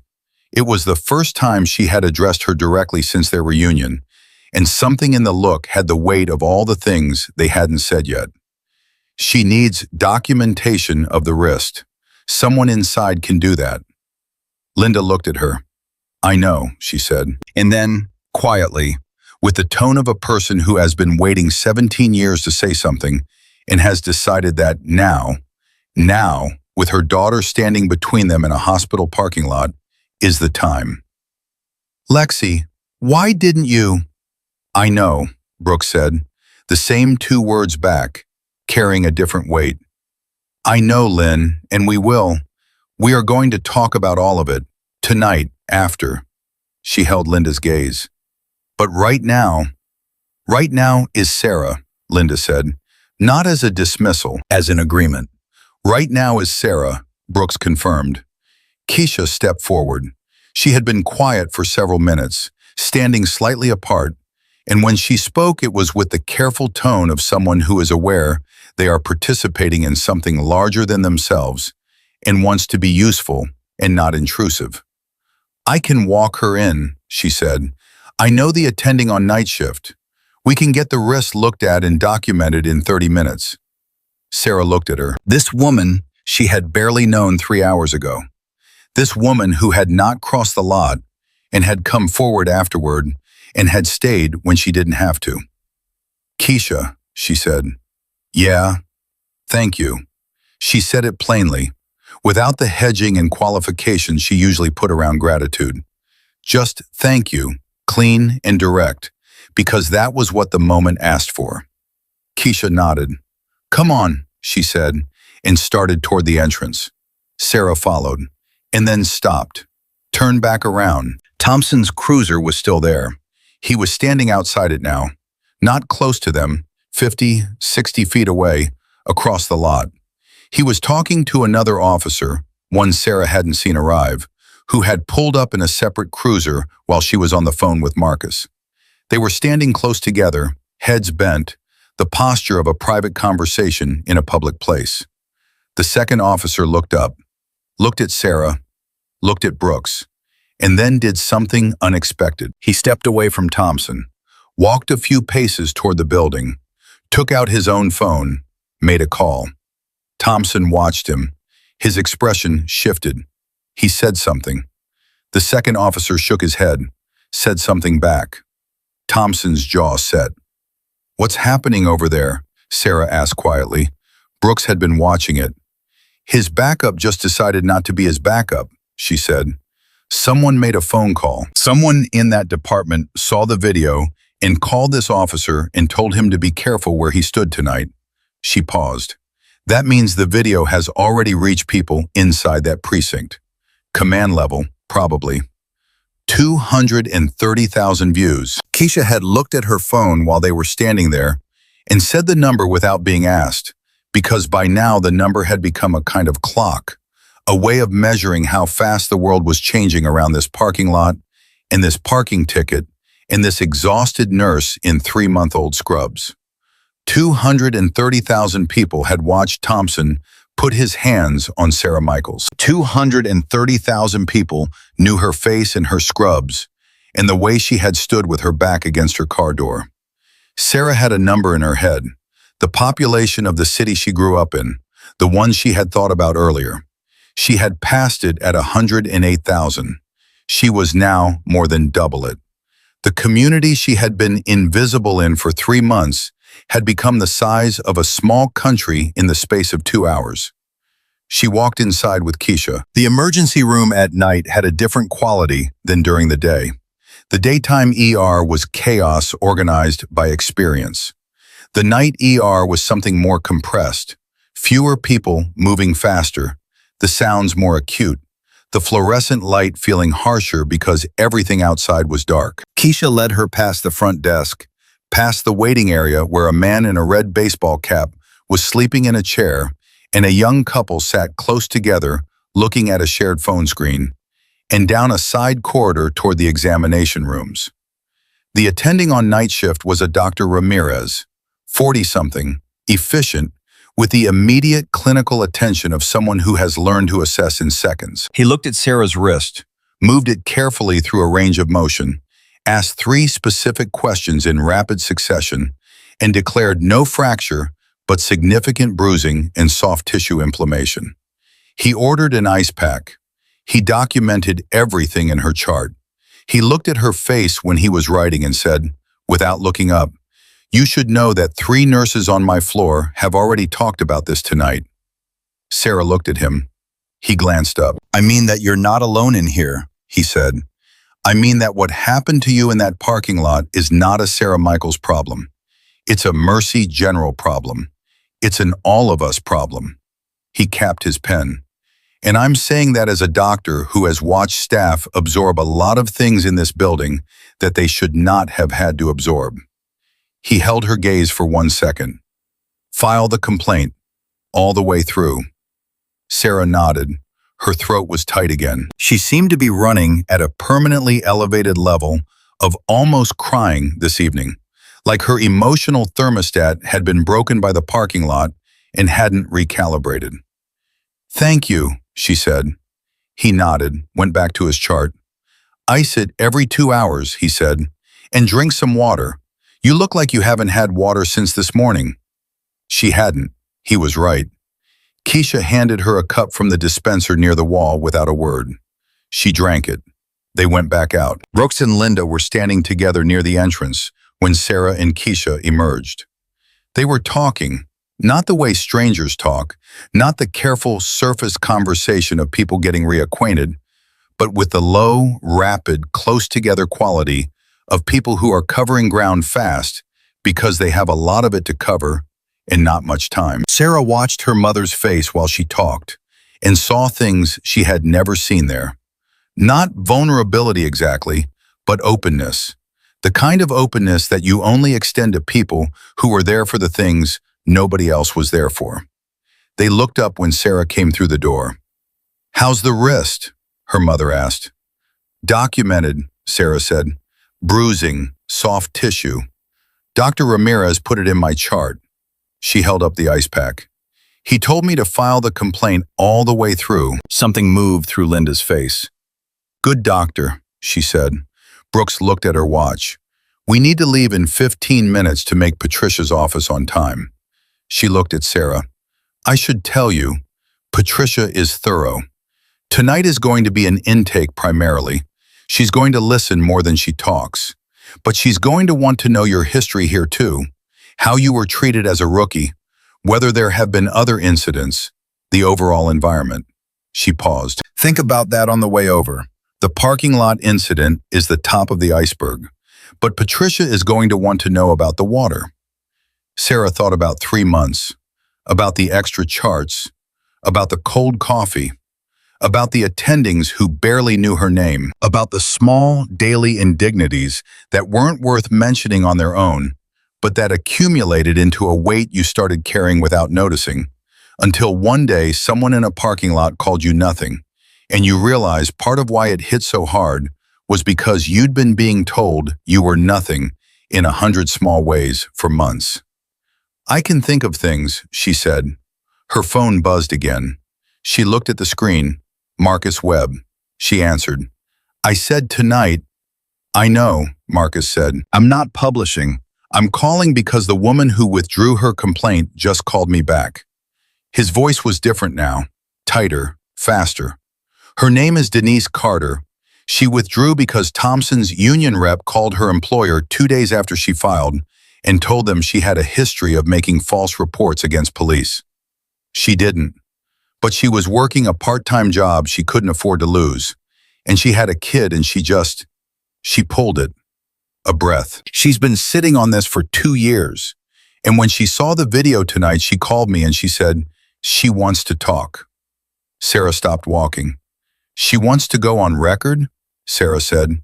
She wants to think about it, Marcus said. But she called me. After 2 years of silence, she called me within 2 hours of the video going up. His voice had the quality of a person who covers stories for a living and knows when one has shifted into something different. Sarah, this isn't just a parking lot incident anymore. This is a pattern of behavior by an officer who has been protected by his department for at least 3 years. And now there's a face on it. There's a video. And there's a woman who has been quiet for 2 years who just decided she's done being quiet. Sarah looked at Brooks, who was watching her face. She related, quickly, concisely, the way Brooks herself talked. The woman, the employer call, the 2 years of silence, the phone call tonight. Brooks was quiet for 3 seconds. Then she said, tell him to bring her to Patricia's office. Sarah blinked. Can we do that? Patricia is one of the best civil rights attorneys in this state, Brooks said. If Denise Carter comes tonight with her story, Patricia can assess both cases together. That is significantly more powerful than 2 separate complaints filed at different times. She held Sarah's gaze. This is how it works. This is how patterns get broken, not by one person who stands up and then stands alone, by 2 people standing at the same time. Sarah put the phone back to her ear. Marcus, can you get Denise Carter to an office on the west side in 45 minutes? Let me call you back in 5 minutes, he said. He called back in 3. She says yes. Sarah exhaled. Long. All the way out. She looked at her mother, at Brooks, at Keisha, who was still beside her and whose expression had been doing something complicated for the last several minutes. You should all know, Keisha said, that I got a text from the nurses on 3 and 7. They've been watching everything that's been happening tonight. They want to know if there's anything they can do. She looked at Sarah. I think a lot of people have been carrying things they haven't said, and tonight feels like a night when that might change. Sarah looked at her. At the shape of what was being offered, not just Keisha, not just one person, but the beginning of something that had been quiet for too long and was now, slowly, finding its voice. Tell them, Sarah said, that Patricia Osei is a civil rights attorney and she will speak to anyone who has something to report. She paused. Tell them the door is open. Keisha nodded. Her thumbs were moving on her phone before Sarah had finished the sentence. They moved toward the parking lot to get in their respective cars. Brooks walked beside Sarah, and Linda walked on Sarah's other side. And for one moment, just one, Sarah felt the particular, rare sensation of being flanked by people who had decided she was worth flanking. It was not a feeling she was accustomed to. It moved through her like warmth, like water, like something her body recognized as necessary even though it had gone without for a long time. They were almost to the cars when the door to Thompson's cruiser opened again. He stepped out. His colleague was gone. He was alone. He walked toward them, not fast, not threatening, but with the particular deliberateness of a man who has made a decision and is following it through before he loses his nerve. Brooks stopped. Her body didn't tense, but it organized, the way a person organizes when they are ready for whatever comes next. Thompson stopped 7 feet away. He looked at Sarah. His face had lost most of its architecture. The professional intimidation, the practiced authority, the performance, all of it was gone, or mostly gone. And what was underneath was something more human and less comfortable to look at. The face of a man who has been confronted with the distance between who he thought he was and what he actually did. He reached into his chest pocket, pulled out a folded piece of paper, held it out. Sarah didn't take it immediately. She looked at it, then at him. "What is this?" she said. "My incident report," he said, "filed 20 minutes ago. Against myself.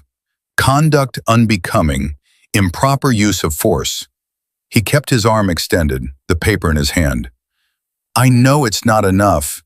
I know that's not—" He stopped, tried again. "I know that whatever happens next, I can't walk this back. What I did was wrong. Saying it out loud once in a parking lot doesn't fix it."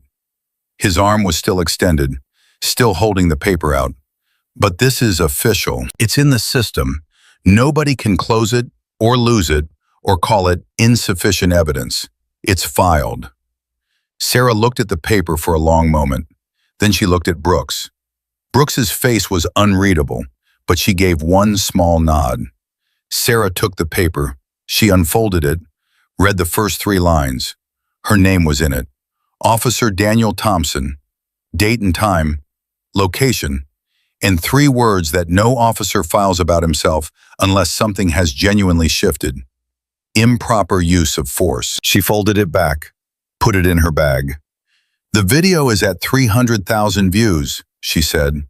She hadn't looked at a phone. She said it because it was the truth, and because she wanted him to understand the scale of what tonight had already become.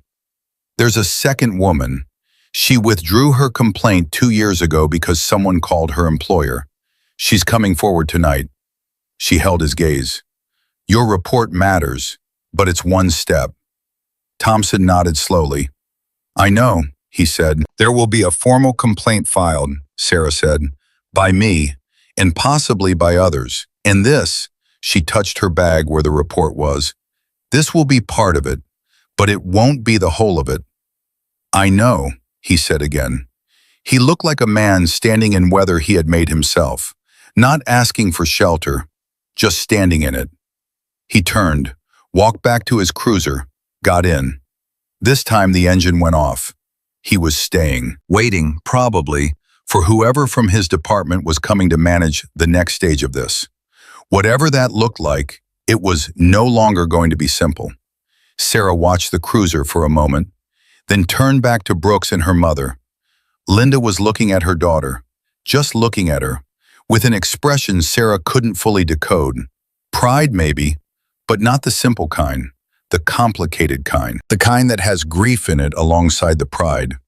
The recognition that your child has had to become strong in response to things that should never have been thrown at her.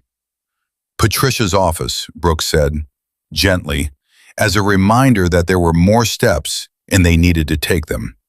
"Patricia's office," Sarah confirmed. She walked to her car, her 10-year-old Honda Civic, white, with a dent in the rear bumper. She put her hand on the door handle and stopped for just a second, standing in the lit parking lot, and felt the weight of everything the last 2 hours had been. She had walked into this lot exhausted and invisible and small. She was leaving it as someone different, Not bigger, exactly, not louder, but solid. Like something that had been hollow had been filled with something real. Like the ground under her feet was something she had earned a right to stand on. She opened the door, got in. Her phone buzzed one more time. She looked at the screen. A text from a number she didn't know. It said, "My name is Dr. Raymond Holt. I'm the Chief of Staff at Mercy General. I've been watching what's happening tonight. I'd like to meet with you tomorrow morning. First thing, my office." Sarah stared at the message. Then she put the car in reverse, pulled out of the space, followed her mother's blue hatchback toward the lot exit, with Brooks's black SUV behind her. The number on the video was climbing still. She didn't check it. She didn't need to. She could feel it, the way you feel weather, in the pressure of the evening, in the buzzing phone, in the shape of everything that was still unfolding. Tomorrow was going to be a different kind of day. Patricia Osei's office was on the fourth floor of a building that smelled like old carpet and strong coffee, and the particular kind of serious purpose that accumulates in places where hard things get worked out.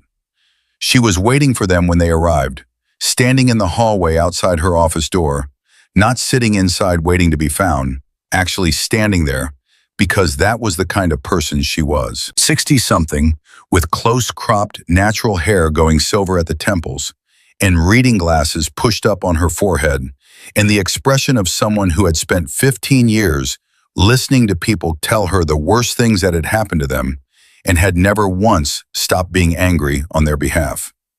She looked at Sarah first, took her in, the scrubs, the ice pack on the wrist, the exhaustion that was by now so deep it had become a kind of stillness. Then she looked at Brooks, and something moved between them in the way that things move between people who have worked together before and trust each other's judgment without needing to reestablish it. "Come in," Patricia said, not a greeting, a beginning. They sat, Sarah, Linda, Brooks, Keisha, who had driven herself over without being asked, and had simply appeared in the parking lot of this building 5 minutes after them, with the quiet determination of a person who has decided they are part of something and is not going to be argued out of it. Marcus Webb arrived 12 minutes later with Denise Carter, who was 42 years old and wore a gray work uniform with her name stitched on the pocket, and sat down in the chair Patricia indicated with the careful, braced posture of someone walking into a room they have been afraid of for 2 years. Patricia looked at both women, Sarah on one side of the table, Denise on the other. She folded her hands. "I'm going to need each of you to tell me everything," she said. "Not the version you think I want to hear, not the edited version. Everything. And I need you to know before you start that what you say in this room stays in this room until we decide together what to do with it. You are not here to perform for me. You are here to be heard." She paused. "Whoever wants to start?" Silence for 3 seconds. Then Denise Carter said, "I'll go," and she talked. She talked for 22 minutes without stopping, and the room was completely quiet the entire time. She told them about the traffic stop 2 years ago, a broken taillight, a routine pullover that turned into Thompson getting out of his cruiser and ordering her out of her car for reasons he never articulated, putting his hand on her shoulder and spinning her around against the vehicle. She told them about the way he had talked to her, the specific words, the specific tone, the specific quality of cruelty that is most effective when it wears the costume of authority. She told them about filing the complaint and the 3 weeks that followed, and the call from her manager at the medical supply warehouse where she worked.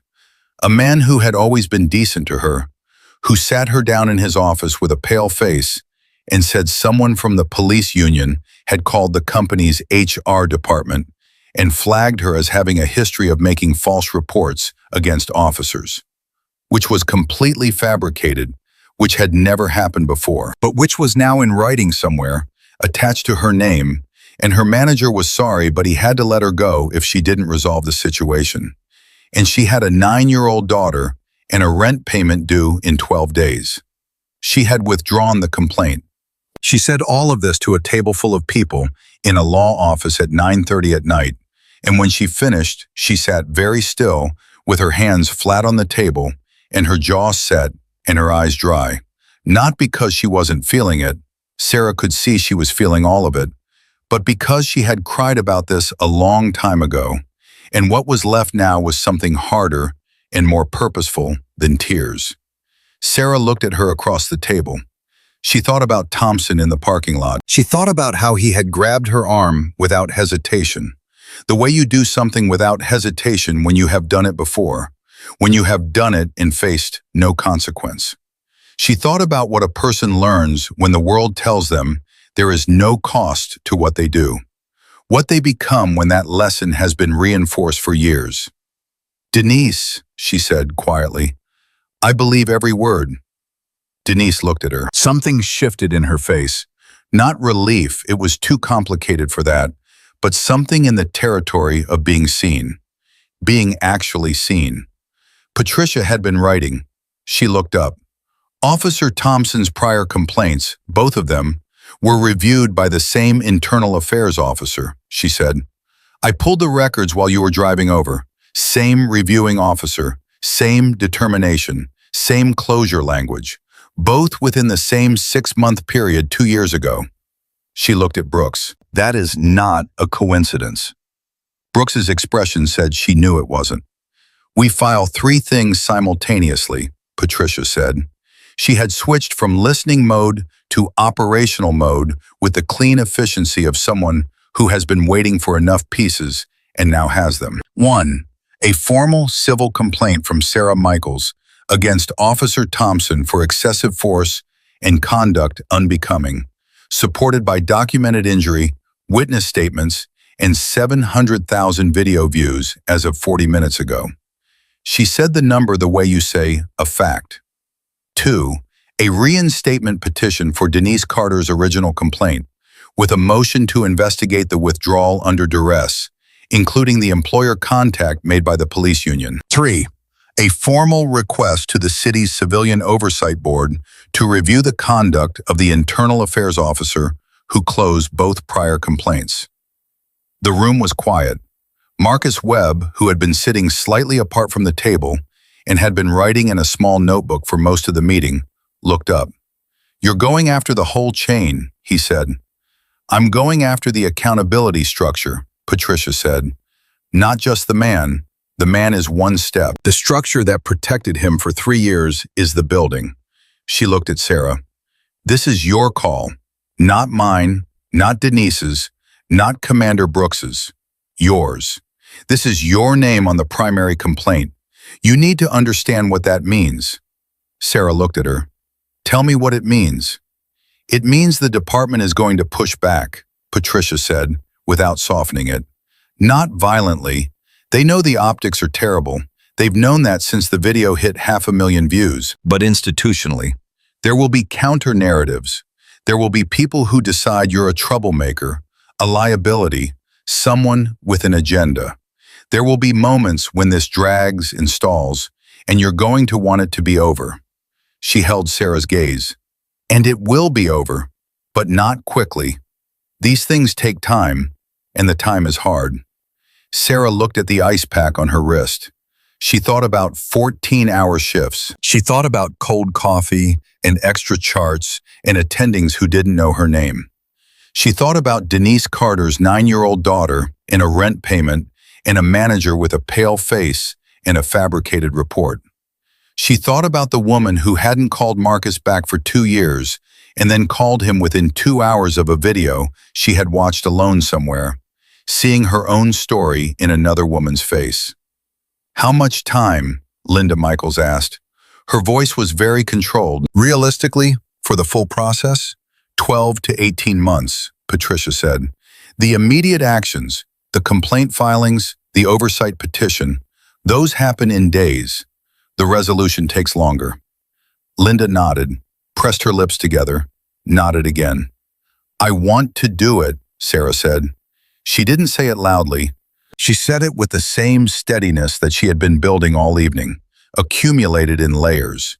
Each moment in that parking lot, each thing Brooks had said, each look from her mother, the sight of Denise Carter sitting across from her with her hands flat on a table and her jaw set in 2 years of silence finally breaking open. All three. File all three. Denise looked at her. You sure? Are you? Sarah said. A pause. Then Denise nodded. Slowly.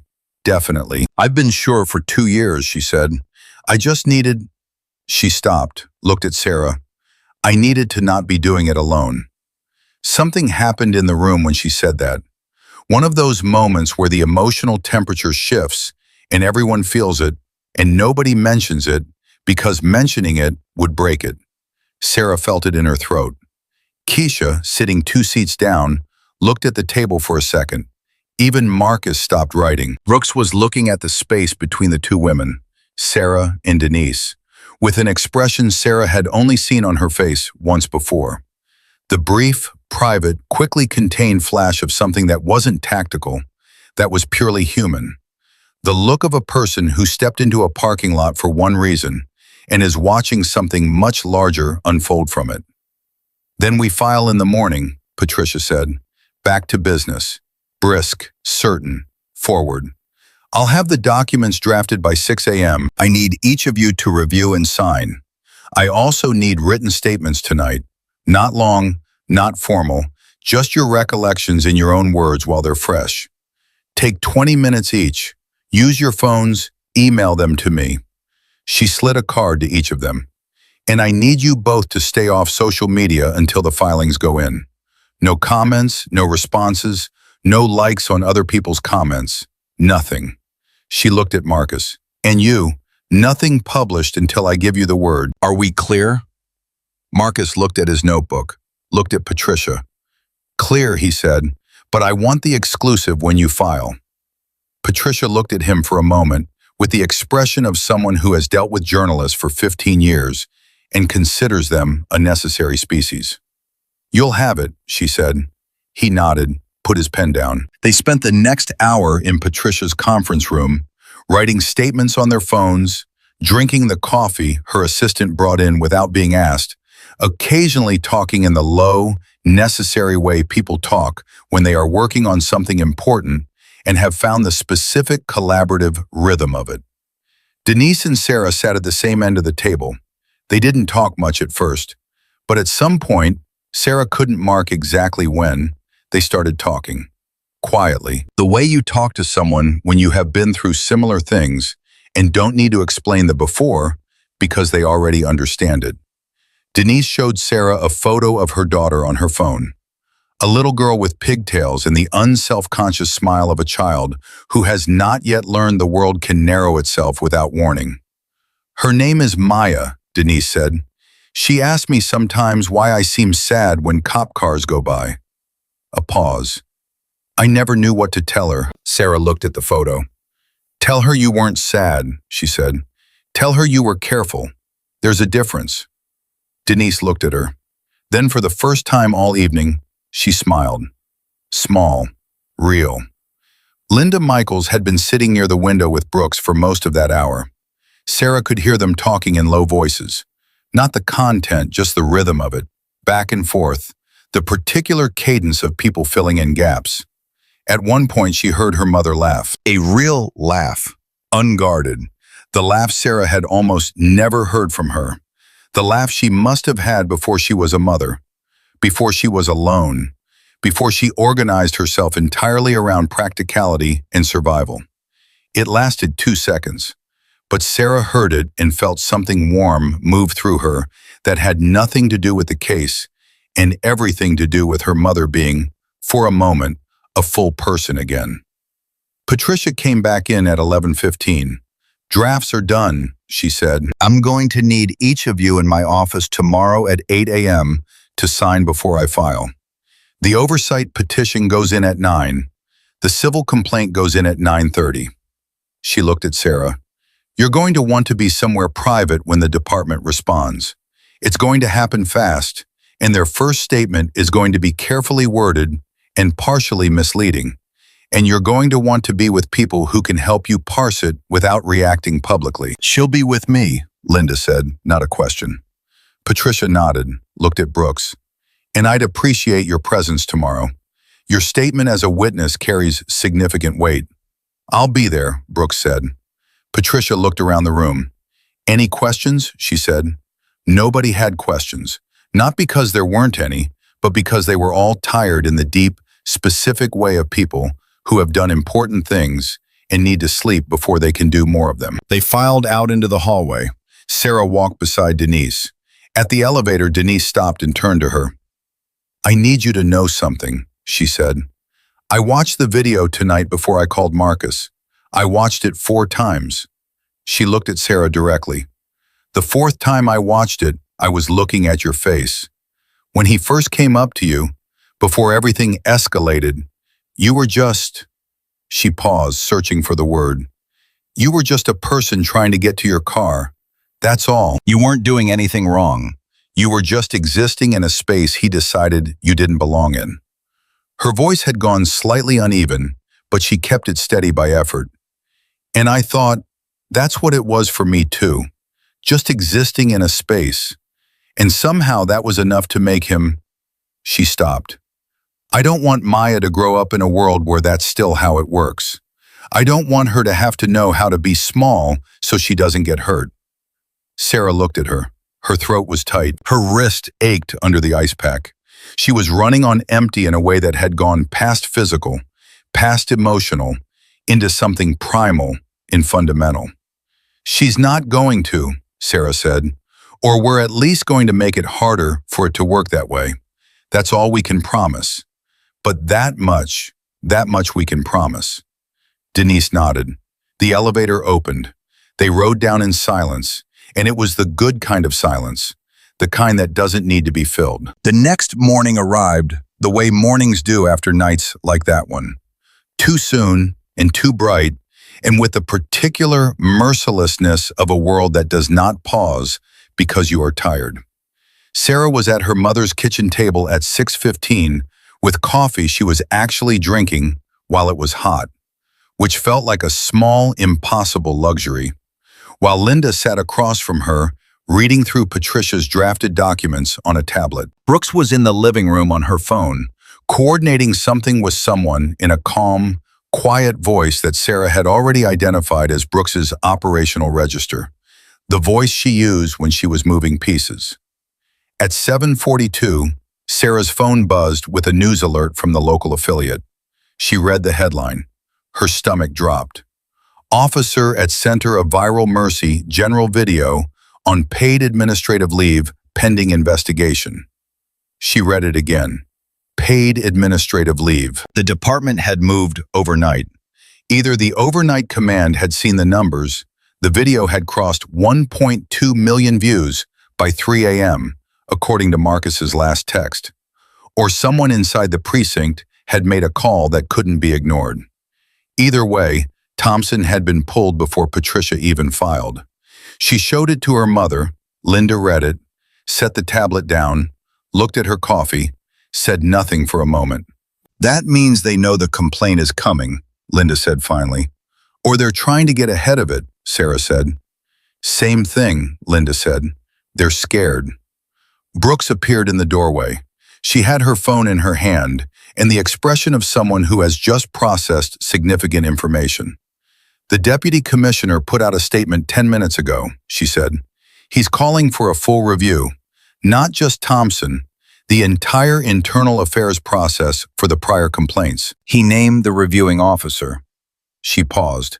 Someone inside the department leaked the record to him last night, before Patricia even filed. Sarah stared at her. Someone inside the department. That second officer, Brooks said, the one who walked away from Thompson in the parking lot last night. I'd bet on it. She looked at Sarah with something that was close to satisfaction, but quieter. When the ground shifts, not everyone chooses to stay on the wrong side of it. Some people were just waiting for the ground to shift. They drove to Patricia's office at 7:55. Denise was already there when they arrived, in the same work uniform as the night before, but with something different in how she carried herself. Something that had been bent under long applied pressure and was now, carefully, straightening. She and Sarah signed the documents at 8:03. Patricia filed at 9. then 9:30, then submitted the oversight petition at 10:15, with 3 additional witness statements that Keisha had collected overnight from nurses on the 3rd and 7th floors of Mercy General, who had, it turned out, their own quiet collection of things they had absorbed and never reported. Sarah was in the hallway outside Patricia's office when her phone rang. She looked at the screen. The number matched the text she had received last night. Dr. Raymond Holt, Chief of Staff, Mercy General. She answered. "Sarah," he said, "I hope I'm not catching you at a bad moment." She looked at the door to Patricia's office, at her mother sitting inside, at Brooks standing near the window. "Now is fine," she said. "I've been following everything since last night," he said. His voice was deliberate, measured, the voice of an institutional leader choosing his words carefully because he knows they matter. "I want to say first, and I want to say it clearly, what happened to you in that parking lot was wrong, completely wrong. And I want you to hear that from me directly, not through a press statement." "Thank you," Sarah said. "I also want to say something that is harder to say," he continued, a pause. "I have been the Chief of Staff at Mercy General for 6 years, and I have known, in the general way that leaders know things they have chosen not to address directly, that the culture in this building has not always been what it should be for early career staff. For people who are new and don't have the institutional weight to push back." Another pause. "I've known that, and I have not done enough about it. And last night, watching what happened to you in that parking lot, watching a young woman who has given everything to this hospital be treated that way, I sat with that for a long time." Sarah was quiet. "I'd like to meet with you," he said, "not just to talk about last night, to talk about what Mercy General needs to do differently. I want to hear from you directly, not from your union rep, not from your supervisor, from you." He stopped. "If you're willing." Sarah thought about 3 months of cold coffee and extra charts and being invisible. She thought about Dr. Ramirez saying it's an all of us problem and telling her to file the complaint all the way through. She thought about the nurses on 3 and 7 who had sent Keisha their statements overnight, small, specific accounts of small, specific things that individually could be explained away and collectively could not. "I'm willing," she said, "but I'm not coming alone. I'm bringing Commander Brooks, and I'm bringing my attorney." A brief silence. "Of course," Holt said, "whatever you need." They met him at noon. His office was on the top floor, and the meeting lasted 2 hours and 15 minutes. And Sarah talked for most of it, calmly, specifically, with the particular authority of someone who has spent a night deciding what they want and woke up with the answer still intact. She talked about the parking lot. She talked about 3 months. She talked about the culture of invisible labor and the way rookies absorb mistreatment because the mistreatment comes in doses small enough to deny. She talked about Denise Carter's daughter and the word small and not wanting Maya to grow up in a world that required it. Holt listened. He did not interrupt. He did not defend. At one point, he took his glasses off and pressed 2 fingers against the bridge of his nose and said nothing for a long moment. When he put them back on his face, he looked like a man who has been confronted with something he understood but had managed, until now, to keep at a comfortable distance. At 1:45, he said, "I want to propose something." He looked at Sarah. "I want to establish a formal patient and staff advocacy office at Mercy General. A real one, with teeth, not a hotline that routes to HR, but an independent office with a direct report to the board. And I want to ask you to be part of designing it." He paused. "Not running it. That's not your job. You're a nurse, and a good one from everything I've been told. But consulting on it. Your experience and your perspective, built into the structure from the beginning." Sarah looked at Brooks. Brooks's face was neutral, but her eyes said, "Your call." She looked back at Holt. "You'll put that in writing," she said, "formally, before I agree to anything." "Yes," he said, "and the nurses who submitted statements to my attorney, their employment is protected. No retaliation. In writing." Yes, he said again. And the parking lot, the restricted zone that apparently appeared overnight with no signage, gets reviewed. If staff have been getting ticketed there, the tickets get rescinded. Something very close to a smile moved across Patricia's face, briefly, before it went professional again. Holt looked at Sarah. Yes, he said, all of it. The meeting ended at 2:10. They rode down in the elevator together, Sarah, Linda, Brooks, Patricia. When the doors opened, Patricia walked ahead, already on her phone, already moving to the next step, because that was how Patricia operated. Linda put her arm through Sarah's as they walked and didn't say anything, which was exactly right. Brooks walked on Sarah's other side, the same position she had taken in the parking lot the night before, in the hallway outside Patricia's office, and now here. The same quiet, steady presence that had been the first thing to change the shape of the whole evening. You did that, Brooks said, not as a compliment, as a fact. I had a lot of help, Sarah said. Yes, Brooks said, you did, and you let people help you, which is its own kind of strength. She looked at Sarah.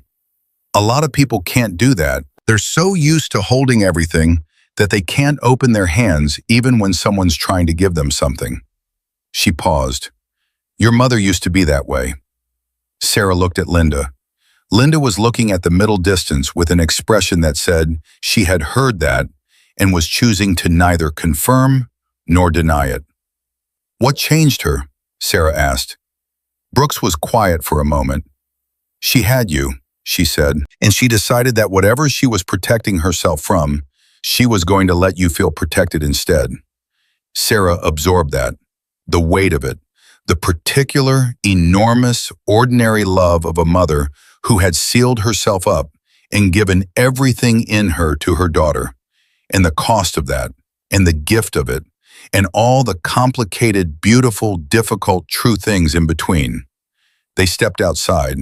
The day was ordinary. Traffic, people, the city going about its business with the complete indifference of a world that contains enormous things and mostly doesn't notice them.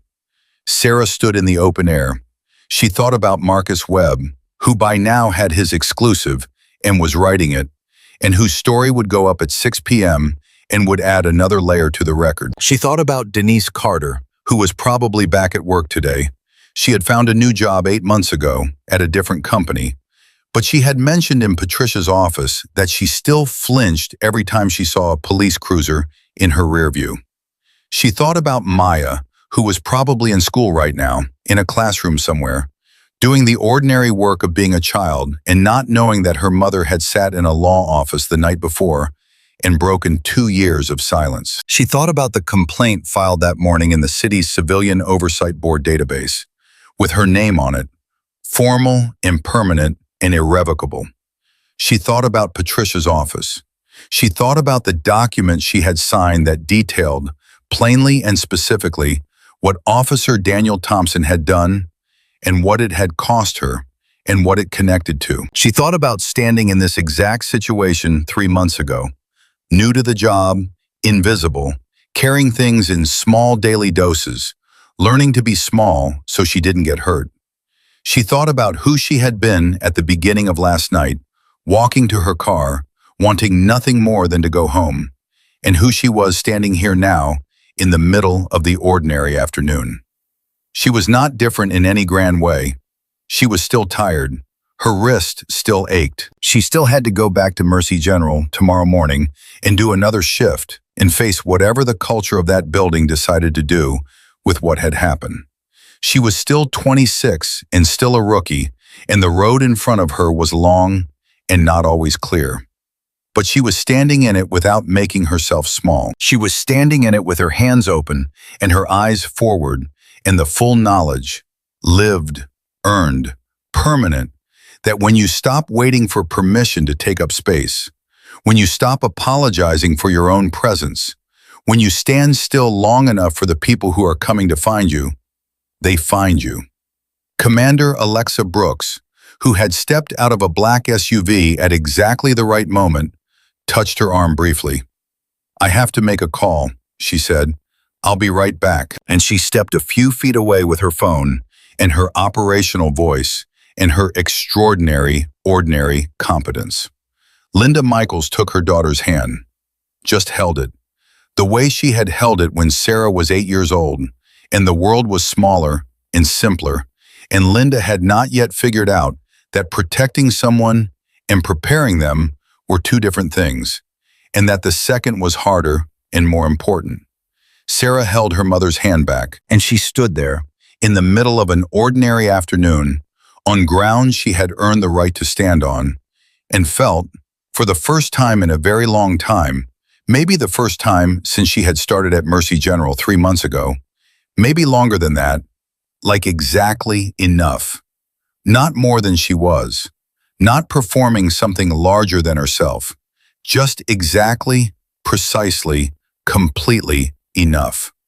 That feeling, she decided, was not a gift someone had given her. It was not something Commander Brooks had brought in a black SUV. It was not something the video had created, or the filing had produced, or the meeting with Holt had confirmed. It was something that had always been there, waiting.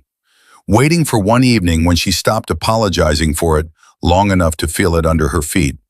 She had found it in a parking lot, of all places. In the worst 4 minutes of a Tuesday. In the moment she had almost cried and hadn't. In the moment a woman she had never met stepped out of a car and chose to cross the lot. That was the thing about standing up, Sarah realized. You don't always do it alone. Sometimes someone stands beside you first, and in the light of their standing, you remember how. And then you do it yourself, and you don't forget.